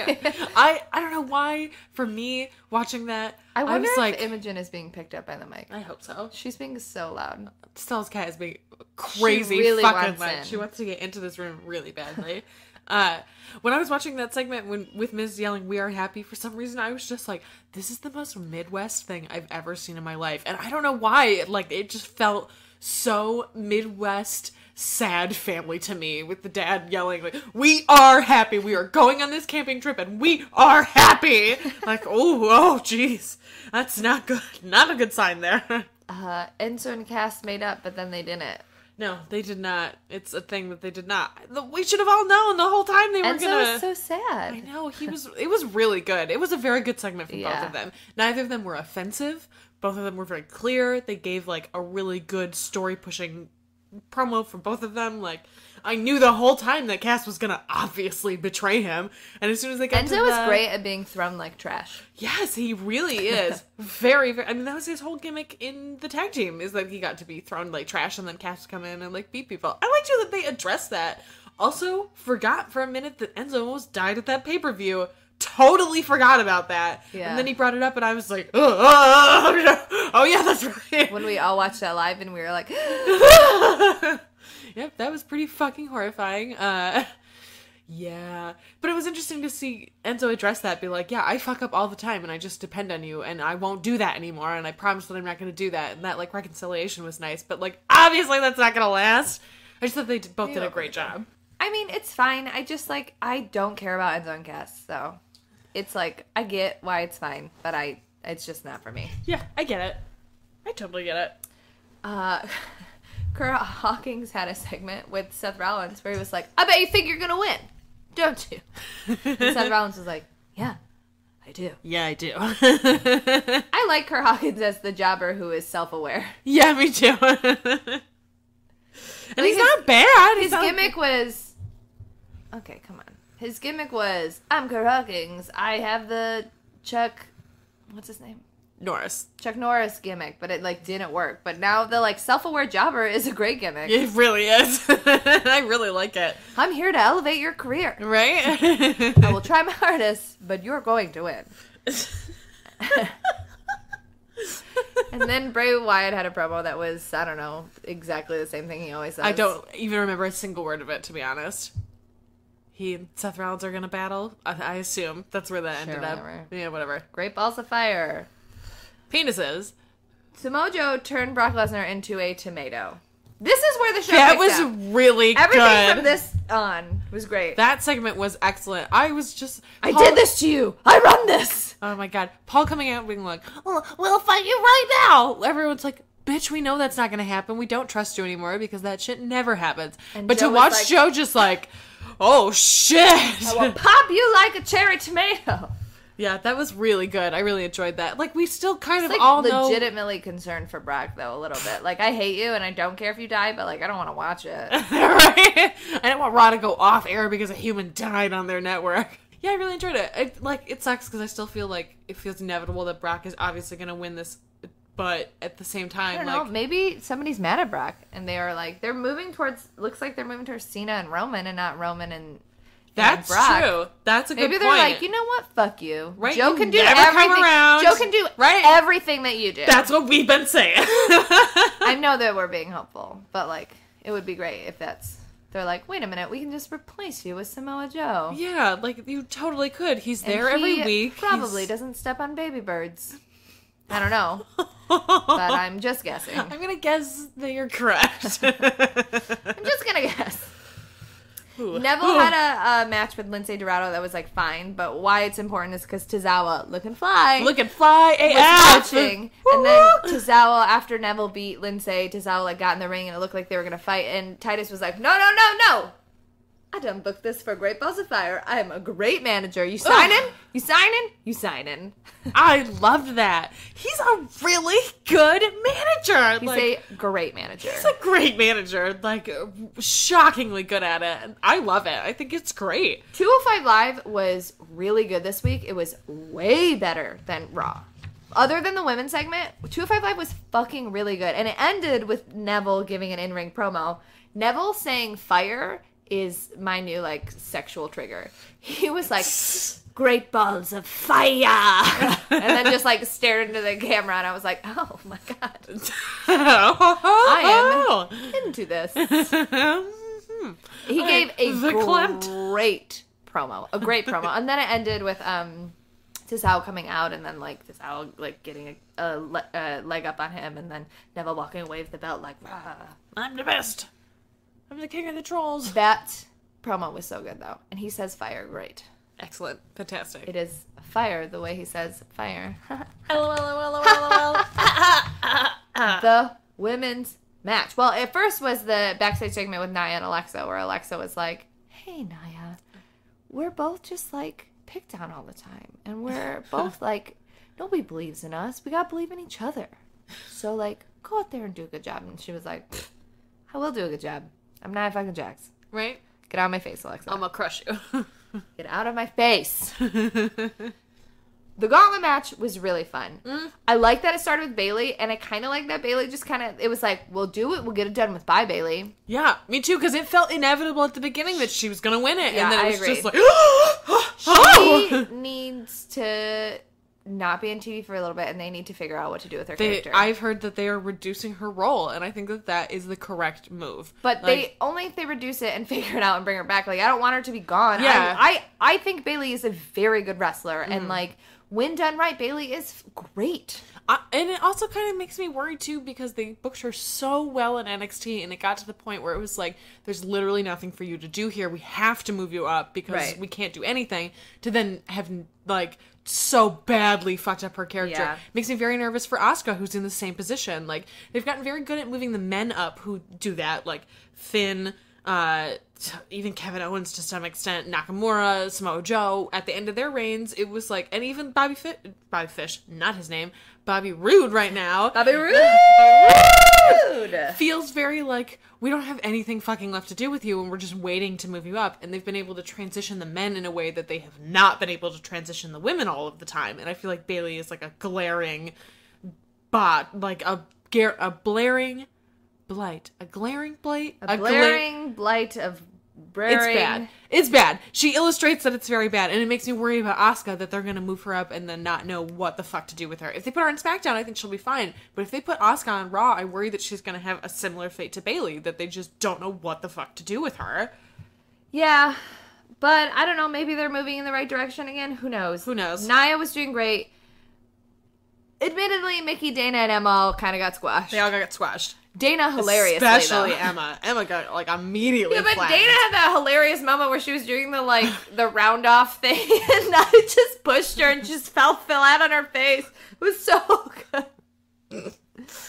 We need, what we've been saying for months, we need Dana versus Emma. Right? We've been setting this shit up for so long. Give it to me. Just do it. Just do it. Do a secondary storyline for the women. Such a good wrestler. Yeah, seriously.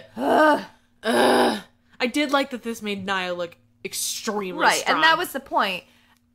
And the Nia Sasha was fucking great. And we've It seen was Nia great. Sasha, but like this had a primalness to it. Mm-hmm. Like a lot of Sasha's spots weren't clean, but they weren't like botches. They just Right. were like ferocious. It feels frenetic in a Yeah, lot of but like, ways. cause like that's the only way Right. that you could take her down. Right. It's like throwing your body all over crazy. And I don't know, there was like a level of investment and it was just fucking really good.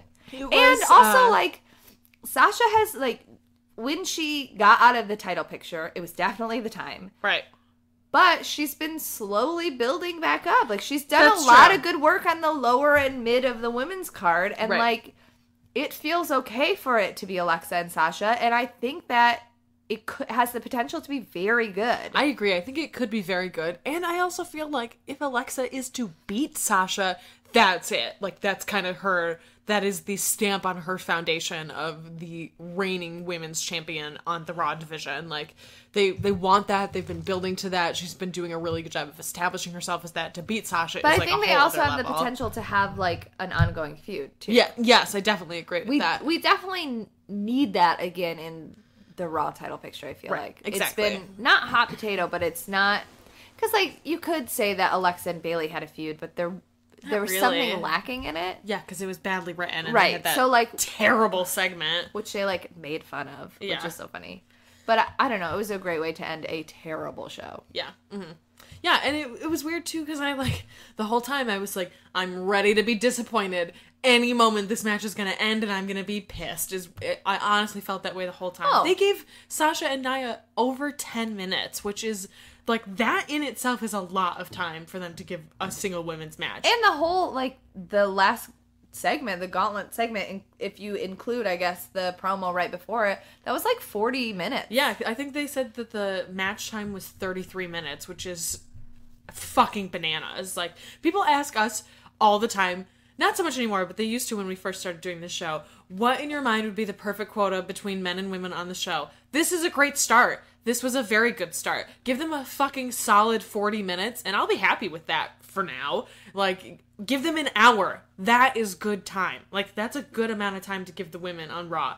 Give the men an hour, give the tag team division an hour, give the women an hour. Well, like, the tag team and the yeah, I don't know. It's hard to break the men's stuff up, but like give the Yeah. women an hour. yeah, agreed.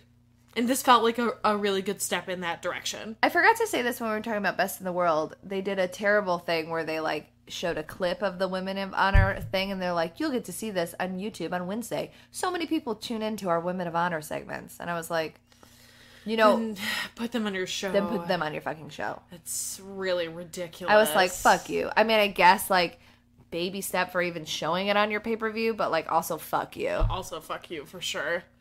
For sure. I hope Taylor Hendricks is at Shimmer. I have a weird fascination with her. I don't really get her. There's something I don't like about her, but there's something I Yeah. can't. But I also like am really into her, but I also don't like her. Yeah, I don't care for her, but I don't really know why I don't care for her. It's weird. Like, I've never really seen her wrestle all that much, but she's pretty good. Something about her, I just don't care I like her. for. I mean, she's rough around the edges, but she's pretty good. 2-5 Live opened with Jack Gallagher versus Brian Kendrick, but Brian Kendrick came out to Jack Gallagher's music dressed up like Jack Gallagher. Yes, he did. And then I saw a photo of that and was like, it was good, and it was good for Kendrick. Like, the match ended with a disqualification because he got the umbrella and was just beating the shit out of Gallagher.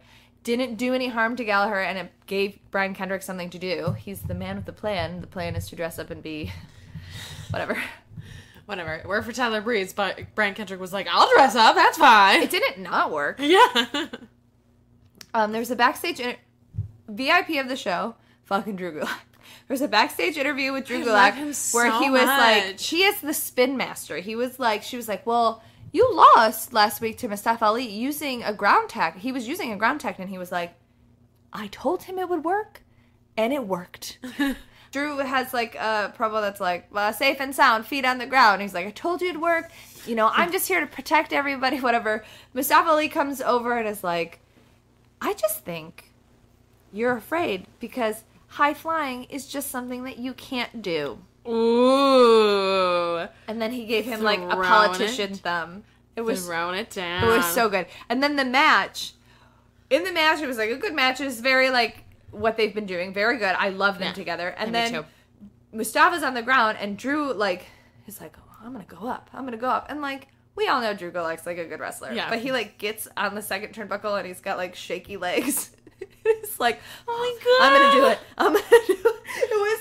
His selling was hilarious. It was so funny. I love him. Like little shaky legs, little shaky legs. He's so good. It was so funny. He was killing it. I love him. He's just so... Especially because you know that Drew Gulak is like a phenomenal wrestler. I know! Like, oh, I can't do... And he wasn't even doing anything. It was just like a jump off of the top rope. And he missed it because of his little shaky legs. Oh my god, I fucking love it. There was a backstage segment with Noam and Arya Daivari where Noam was like, I'm sorry about your luggage. I was trying to do Cedric. There was just like a misunderstanding. And Arya Daivari goes, $15,000 is peasant money to me. If I dropped it on the ground, I wouldn't pick it up. And Noam was like, great, so I don't have to pay you back because I do not have that kind of money. My phone bill is through the roof. Alicia wants to FaceTime me all day, all night. She wants to FaceTime me in the bathroom. I don't know. So then he gets a call and he's like, hey, honey. And then Arya Daivari takes the phone and throws it against the wall and he said, I don't want you to pay me back, but you do owe me. Oh. Okay. And then there was a match with Alexander and Arya Daivari. Arya Daivari won with like a little shenanigans from Noam. Then Noam like took advantage of like a beaten up Cedric and beat him up. And then in the ring he was like, Alicia, we can move on from our Cedric Alexander problem. It's time to just focus on our love. Aw. Good for them. $15 is peasant money. If I dropped it on the ground, I wouldn't pick it up. Oh, it's so funny. This episode of 255 was so good. There were so many good lines. It was so good. I loved it. I fucking loved it. It was so good. Also great this week, in a different way, I thought SmackDown was a solid show. Yeah, I mostly enjoyed it. I was a little drunk when I watched it last. Were you? A little bit. From after all your club. spritzers. From all my spiked spritzers. Yes, I was a little drunk, so I was like, I'm gonna fast forward through some of this. I don't really care. I was also so tired by the time I got why didn't you just watch it like on the train to work? Because I did not think about it, to be honest. I watch a lot of wrestling on the train to work.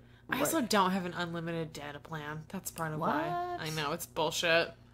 Well, save all your data for wrestling. I know. I really need to. What? I know. It's fucked. It's really stupid. I pay nothing for my phone bill because I'm part of a family plan. But I'm sure you could be like, I will pay more if you let me have this unlimited. Yeah, I know. Once Michael and I get married, we're just going to combine our phone plan. Married. Well, open with Daniel Bryan being like, the women's evolution, blah, blah, blah, blah, blah. But in like a good way, in like a productive way, not a reductive way. It was great. And then Carmella came out and was like, more like the land of injustice. Am I right? She was like, I don't know how you can break a rule when there are no rules. Which is a fair point. It is a fair point. But then Daniel Bryan was like, it's true, there have been shenanigans in the matches, but nobody's ever won by somebody else unclipping it and giving it to them. Right. Is that true? Yes, I believe it is true. I thought Lita unclipped one. No, because that was what everyone was arguing about when this happened at Money in the Bank originally, was that Lita interfered, but she did not actually unclip it and take it down. Well, at least they had a workaround, I guess. They Yeah. thought about it. Right, exactly. It's like, well, okay, everyone yelled at us about it for this reason, so we'll just use this. I think that they had them both planned, and they just, like, were like, we know we'll get all these little smarks. I don't know. I feel like they did not anticipate the backlash to this degree. I think that they thought people would be pissed. I don't think that they thought they were going to have to redo this match. I think that they did. Really? Yeah. I don't know. I disagree. Well, it's also a good reason to have Daniel Bryan come back and fix things. True. That's So, true. I don't know. I think maybe. At least Carmella won. I'm glad it was her, at least. Yeah, I mean, at least they had a semi-valid reason for taking away from the princess. Yeah, whatever. And then James Ellsworth gets banned from the arena and pulled out. He's like holding onto the ropes and was like, no, let me go. Yeah. They had to literally carry his entire body out. Yeah, I like that. Which was very funny. The security guards were very good. All of those independent wrestlers did a very good job. The Hype Bros versus the Usos, and if the Hype Bros won, they would have become #1 contenders, but they didn't, which is dumb. Yeah, why? What's the point? What are they fucking doing with the Hype Bros now? Well, I don't know, but, like, I just want Zack Ryder to have everything that is great in the world. I want him to turn on Mojo Rawley and be a heel. Yes. Zack Ryder's beard is so full. Do you think he dyes it? I don't know. He uses one of those, like, just for men, like, Comans. I'm not sure. I'm torn because I So feel full. like we've seen him dye his hair for so long that we have this idea that his hair looks this way sort of naturally. I wonder if that's just what his beard looks like. I love it. Yeah, it looks real good. I love it. Real good. I am not a fan of the SmackDown split screen to commercial. I don't like it either. Most of this match happened on the commercial, and then they Yeah. came back, and Zack Ryder lost. Yeah, and like, I did not care for that. It's also hard to pay attention when there are commercials. Yeah, and Even I if also, I- like, have to do things. Yeah. Like, I need to use the bathroom and get some snacks and smoke some weed. Like, these things happen on commercial breaks because that's Gotta the time get there's some no snacks. wrestling. Oh, whatever. And then the new day came out, and then they started rap battling. Yeah. Sure, whatever. Whatever. I, like, enjoyed this segment. I believe they're going to have a rap battle next week on SmackDown. Oh, are they? That's what they said on Talking Smack. Okay. So, that's a thing. Whatever. That's fine. I think all of them cut good promos, so I'm fine with it, I guess. I mean, yeah, they're great. I like that both teams celebrate when they cut Yeah. a good promo. Yes, They're like, agreed. oh, that was good. Oh, good. You did a great job. job. It's very Shine Theory, where they're like, good job, buddy. Yeah, right? Yes, very much so. Naomi squashed the shit out of Lina.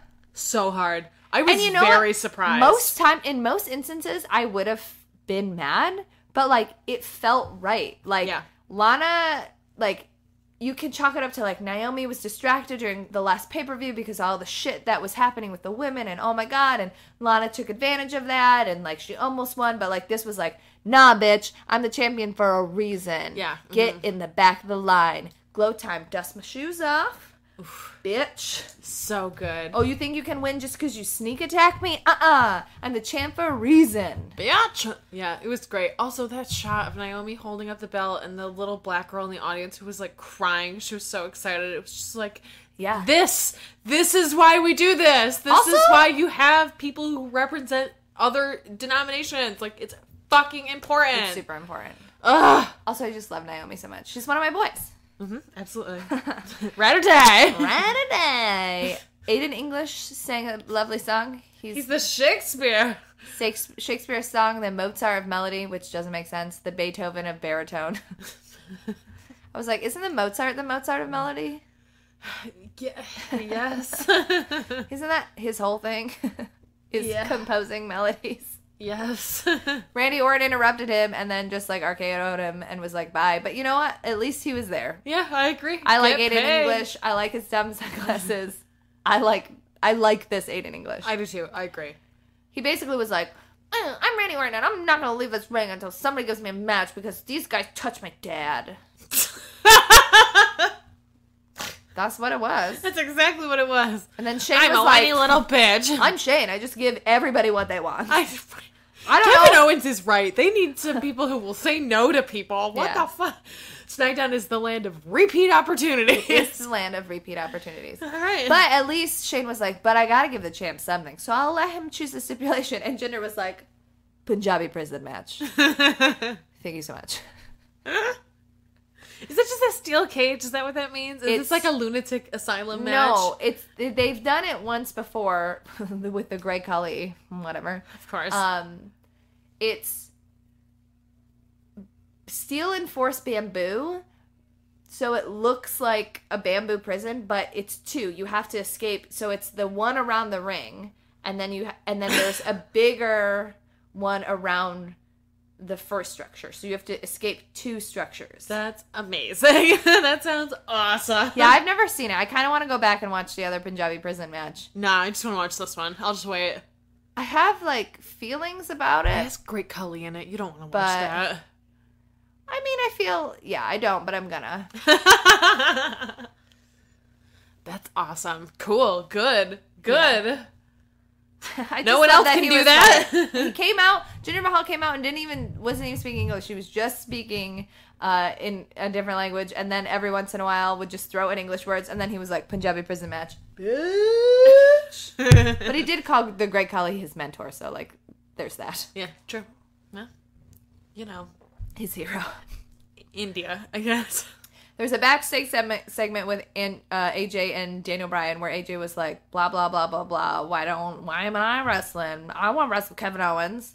Open challenge, blah, blah, blah. And Daniel Bryan was like, I don't know, man. This place is nuts. And then Kevin Owens was like, hey, open challenges are for people that I haven't beat a bunch. So, like, maybe go get your foot stuck in a hole and leave me alone. And then Daniel Bryan was like, did you know that John Cena's going to come back? We should probably have, like, a battle royal. So we're going to do that. And then whoever wins that gets to fight you at Battleground. So you'll probably be fighting AJ. Cool. I'm confused about that connection, though. Like, John Cena is coming back, so we're going to have a battle royal that does not include him? Well, because John Cena is like, he was so good at the USA Open challenges, and so this is like in honor of him. Is he in it? He might be in it. I don't know. That's what's confusing. I'm confused. If he's in it, he's definitely going to win that belt. I don't know. Kevin Owens is the best. AJ's also pretty good. And also, John Cena is a free agent. That has been made abundantly clear by all of his propaganda pieces. Because they want him to fight Roman. Exactly. Which, fine. Roman? I'm fine with that. I'm, like, totally fine with that. I would love to see them have a match. Awesome. Roman smiling genuinely when people were booing him was, like, the closest, other than my sex dream, of coming to liking him. Yes, absolutely. Like, it's those moments where it's like, oh, you have a personality. Yeah. You're not trying to fit this square peg into this round hole of this baby face. Like, I really, really want to like you. And I'm just fought at every turn by your dead eyes and your terrible baby face personality. Like, but your beautiful face. Yeah, and your beautiful hair. I also love too that he was like, people are gonna be upset about this. Like, no, that's perfect. That's exactly what I want. I don't want John Cena to beat anyone else, and I don't want Roman to beat anyone else. So the two of them together, like, either one I'm gonna be happy with. Like, yeah, right. Book it. Put those two together, it'll be a fucking great match. Mike and Maria were coming and they were sharing their love with everyone, and then Sammy was like, excuse me! And Maria has the best pissed off face, so... What is happening? Oh no, another podcast started playing. The Heels and Heels have taken over our podcast. Again! Well, I know what the name of our podcast is. Listen... Things happen. I love that, because I also live for a Sammy versus Mike Kanellis match. Yes, I thought that's what was gonna happen. That Mike was gonna be like, I'm getting in on this. And I was like, oh no, they're just gone. They just left. Like, oh yeah, that's right. He's fighting Baron Corbin. I am the first lady of Oh no, but it's of SmackDown Live. Yes.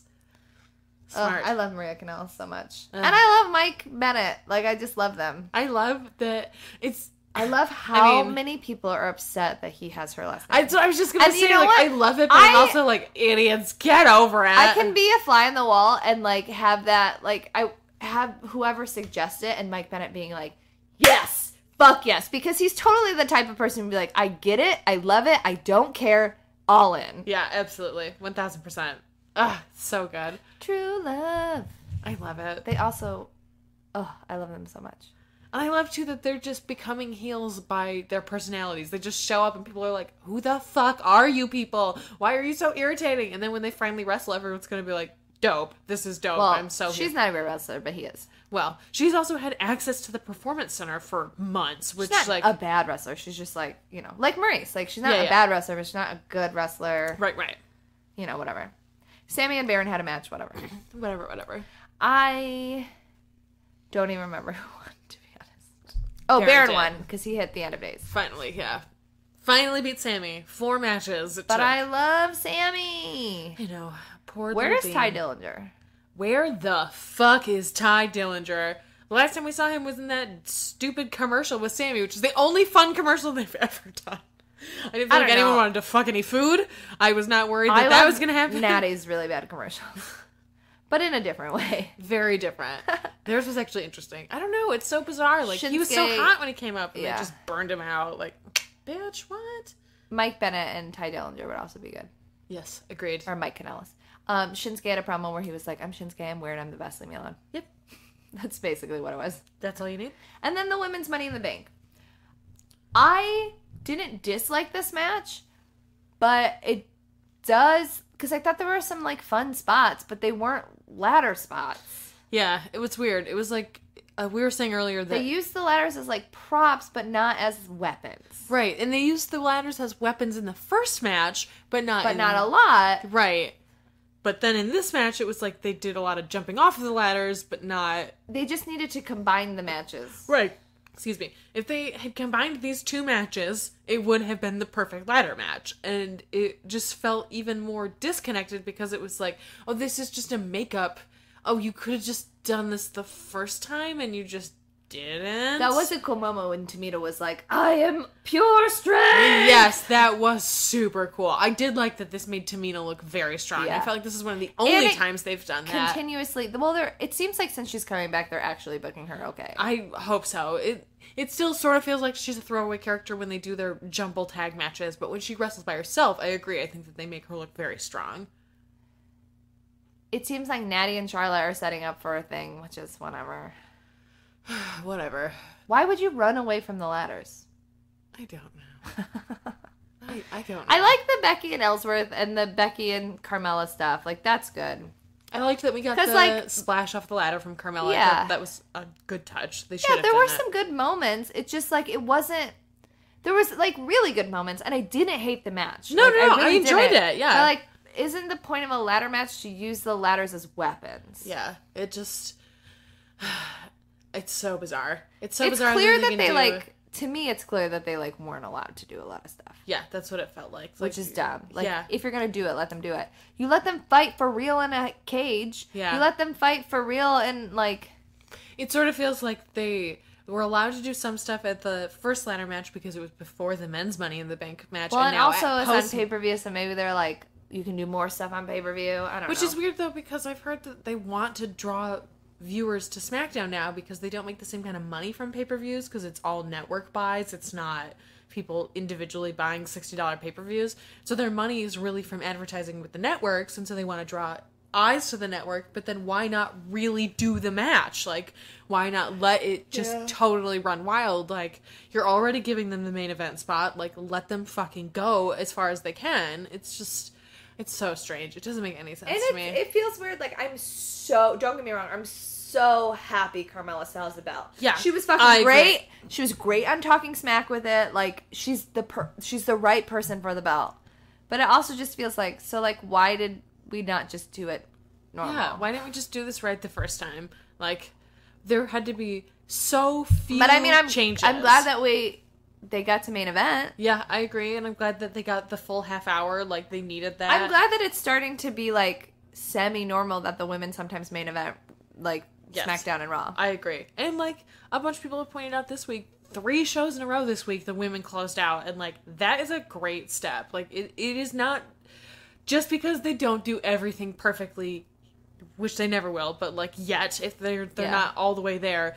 that is a great sign. Like, can you imagine They're never ever going to be all the way there. They're not there with the men. Yeah, they're never going to be there with anything. But, like, can you imagine when we started this fucking podcast 2 years ago if we had said that not only were there 2 women's belts, there's a lot of things that we would have been like, it would just be shocking. But to even hear, like, because we were still bitching about the Divas belt. Yeah, and, like, that they're going to 3 nights in a row, we're going to get women's main events. Like, literally unheard of. They had not done one main event with the women at that point. Like, it is amazing how much has changed. I was thinking today, because I was watching one of the products, when I was like, it's amazing in wrestling how quickly things change.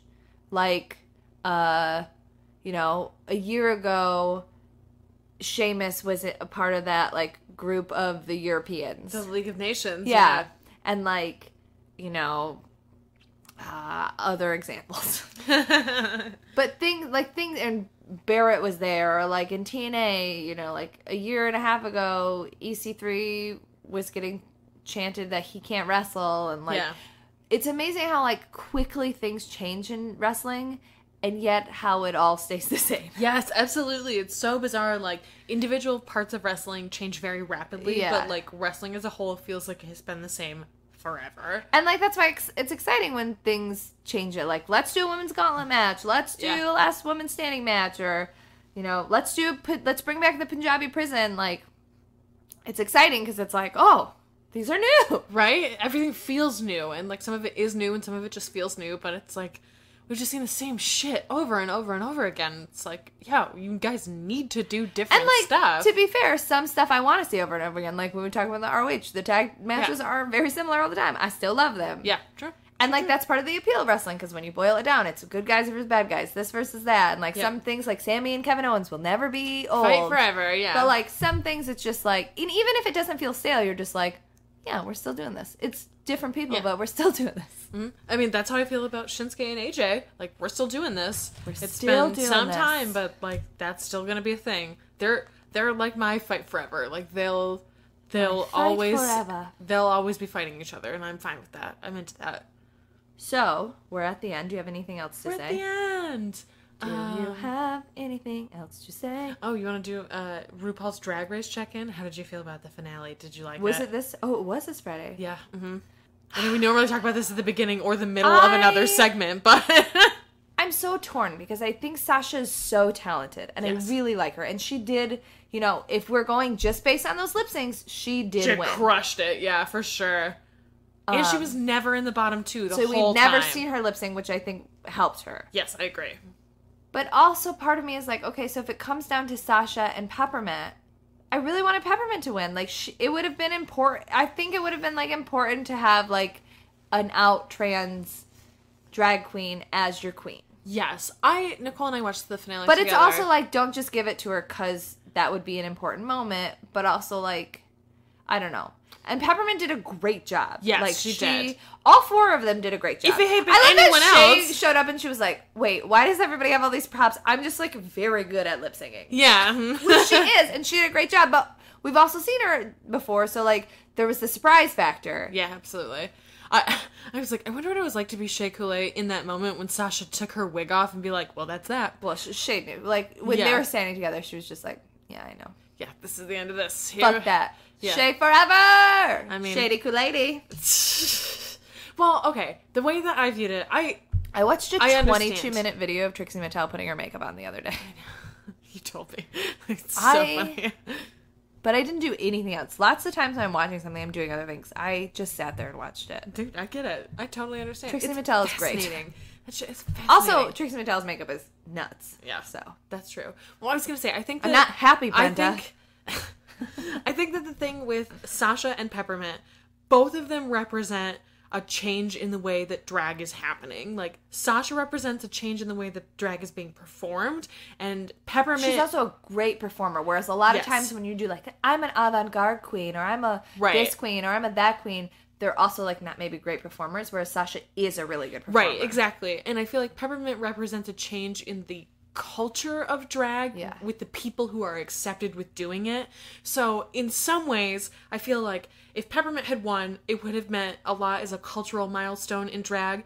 But I feel like Sasha represents the way that drag itself is changing, and so she feels like a more appropriate choice to me. So well, she also like actually won the like. If you are just purely judging the lip sync, she won the lip sync. Right, absolutely. So I totally get that, and I feel like I'm glad Peppermint made it to the final 2, because I was not anticipating that, and I think she was the right person to be there. She's a great lip singer. Right, exactly. And I feel like just making it to that far and being an out trans woman, I think is very important. But I feel like if she had won, a lot of people would have been like, it's only because she's a trans woman. And I feel like it's almost better in this way that she didn't win. That's because it's like a good mix for both of them.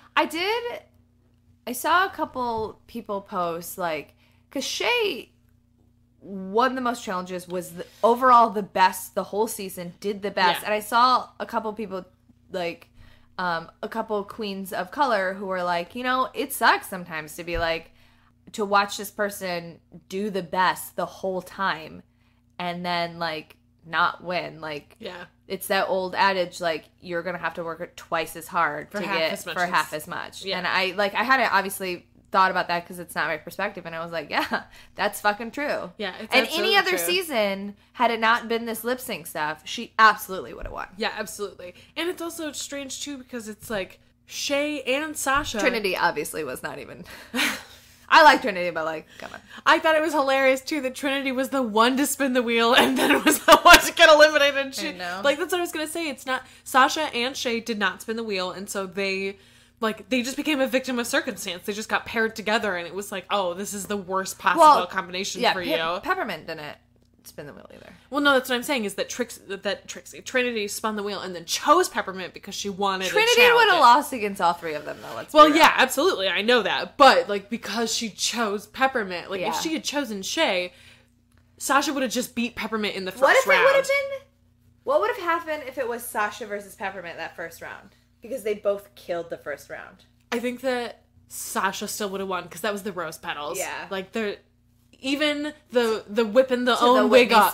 Yeah, like, taking her own wig off was good, but, like, Sasha took her own wig off to, like, I literally just started to cry. I was like, you cry so easily. I know. It's so upsetting. Everything. All right. Anyways, Shea Coulee will come back and she'll win All Stars Season 3, so. Fine. We're gonna be okay. Fine. Marry, Fuck, Kill. These are from last week. Oh, well, we have a new one. That is hilarious. So we have to do that one. Team Disney lovers.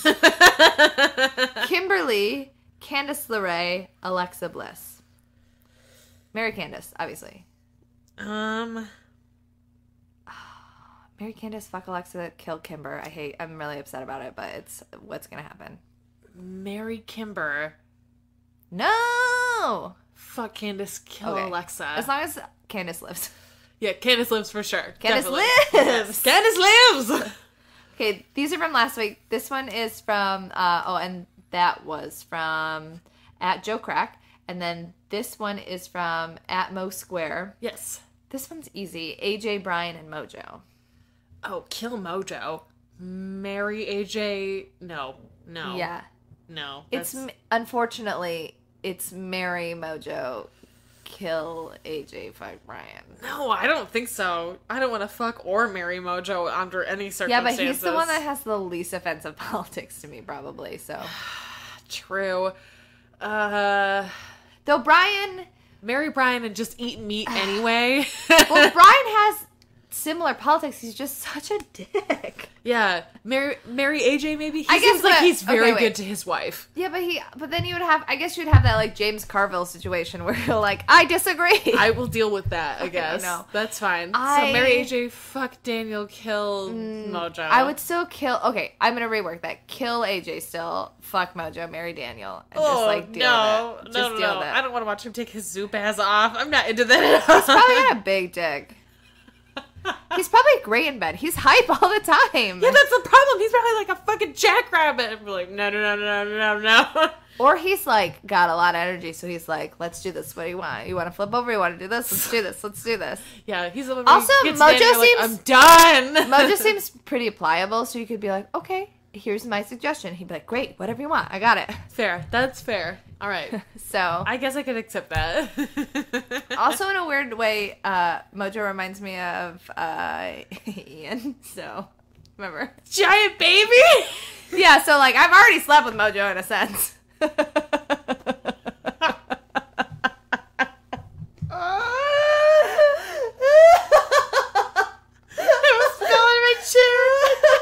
Kinda though.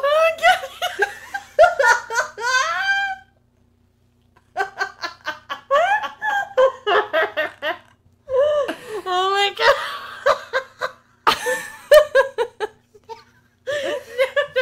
Yeah, but kinda. Kinda. He's engaged now. Whatever, I don't care. This one is from Duncan. So this is high flying. I was like, this is a weird grouping. High flying. Jeff Hardy, Kota Ibushi, Neville. Kill Jeff Hardy. I'm sorry, everybody. I know you all had middle school crushes on him. I did not. Kill Jeff Hardy.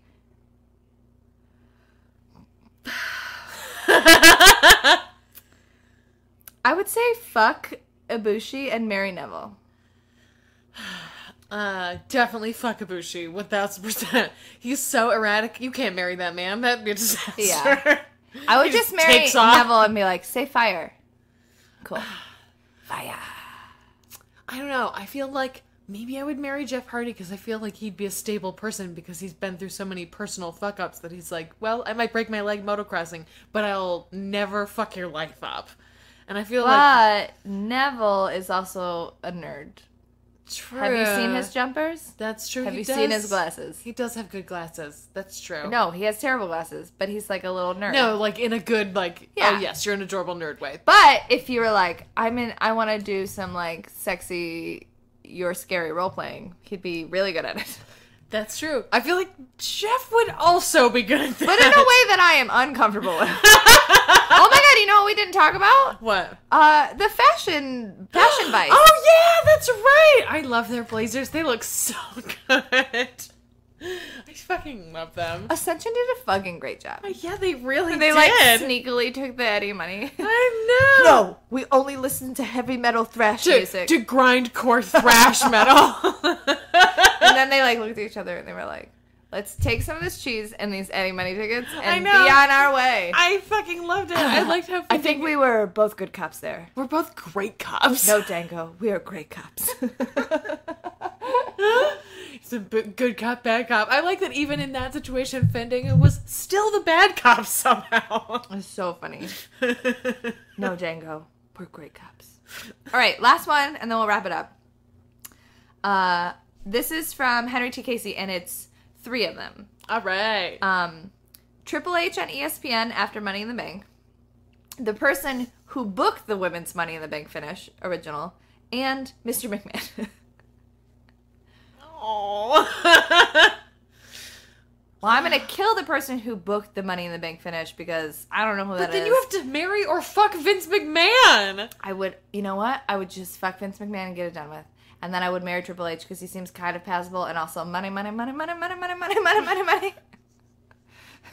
See, that's how I feel like. Marry Vince McMahon and just never see him. Let him be gone forever. And just get all that chingle. I mean, be like... Fuck Triple H. I don't know. Kill the dude who booked it. Marry Vince McMahon. And just take all of his money. No prenup. Don't get mad. Get everything. And then he also said this one, Alexa, Bailey, and Emma. Kill Bailey. Fuck Alexa, marry Emma? Yeah. Yeah. Mm-hmm. Emma is We're the only one we've ever agreed on. Emma is also a great cook. She has a cooking channel. That's true. I hate to cook. I need that in my life. I hate to cook. I'm not good at that. All right. You can find us on the internet. I'm at Stella_Cheeks. I'm at Urgency. You can find us on notyourdemographic.tumblr.com. You can email us at notyourdemo@gmail.com. You should email us. We haven't gotten some in a minute. You can fucking rate us and review us on iTunes. 5 stars. 5 stars. 4 if you're mad because I yelled. But mostly 5. Make sure you asterisk that. It's only 4 because she yelled. Seriously, we haven't gotten a new, like, written review. And remember, if you're in a different country, you have to tell me, or else I'll never see it. We have 49 reviews. I would like, by this time next week, I would like 50. Yeah. One of you, be my number 50. Our Be number my 50. number 50. Yeah. We'll think of a better song. You are not the Mozart of melodies. No, I am not the Shakespeare of song. What else? Cage Side Seats, we're on it. We're on it. Go, check it out. Friday, check out my TNA review. I will keep an open mind. There will be some things I like because I love Trevor Lee. Yeah, I'm sure we'll talk about more Glow next week as well. I'll try to watch. Well, I'll have watched it all by next week. I probably will not, but I will try to watch as much as possible. Because we're on episode 5. That's the one with Joey Ryan. I'm so excited to get there. And Marty Elias, and Frankie Kazarian, and Christopher Daniels, and Alex Riley, and Laura James. Down. I'm so there for it. Kong, obviously, but she's in every episode. Obviously. Is that it? Uh-huh. All right. Demis. Yeah.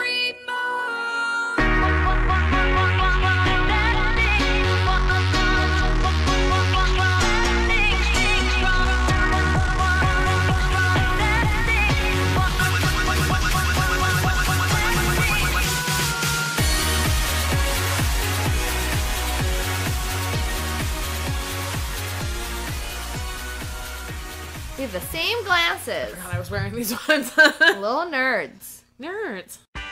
Right now at Gap Factory and Banana Republic Factory, save 50 to 70% off everything in stores and online. That's right, 50 to 70% off everything. Celebrate the 4th with dresses from $19.99 at Banana Republic Factory. And at Gap Factory stores, tees start at $4.99. Plus, save an extra 40% off clearance. Sale ends Tuesday.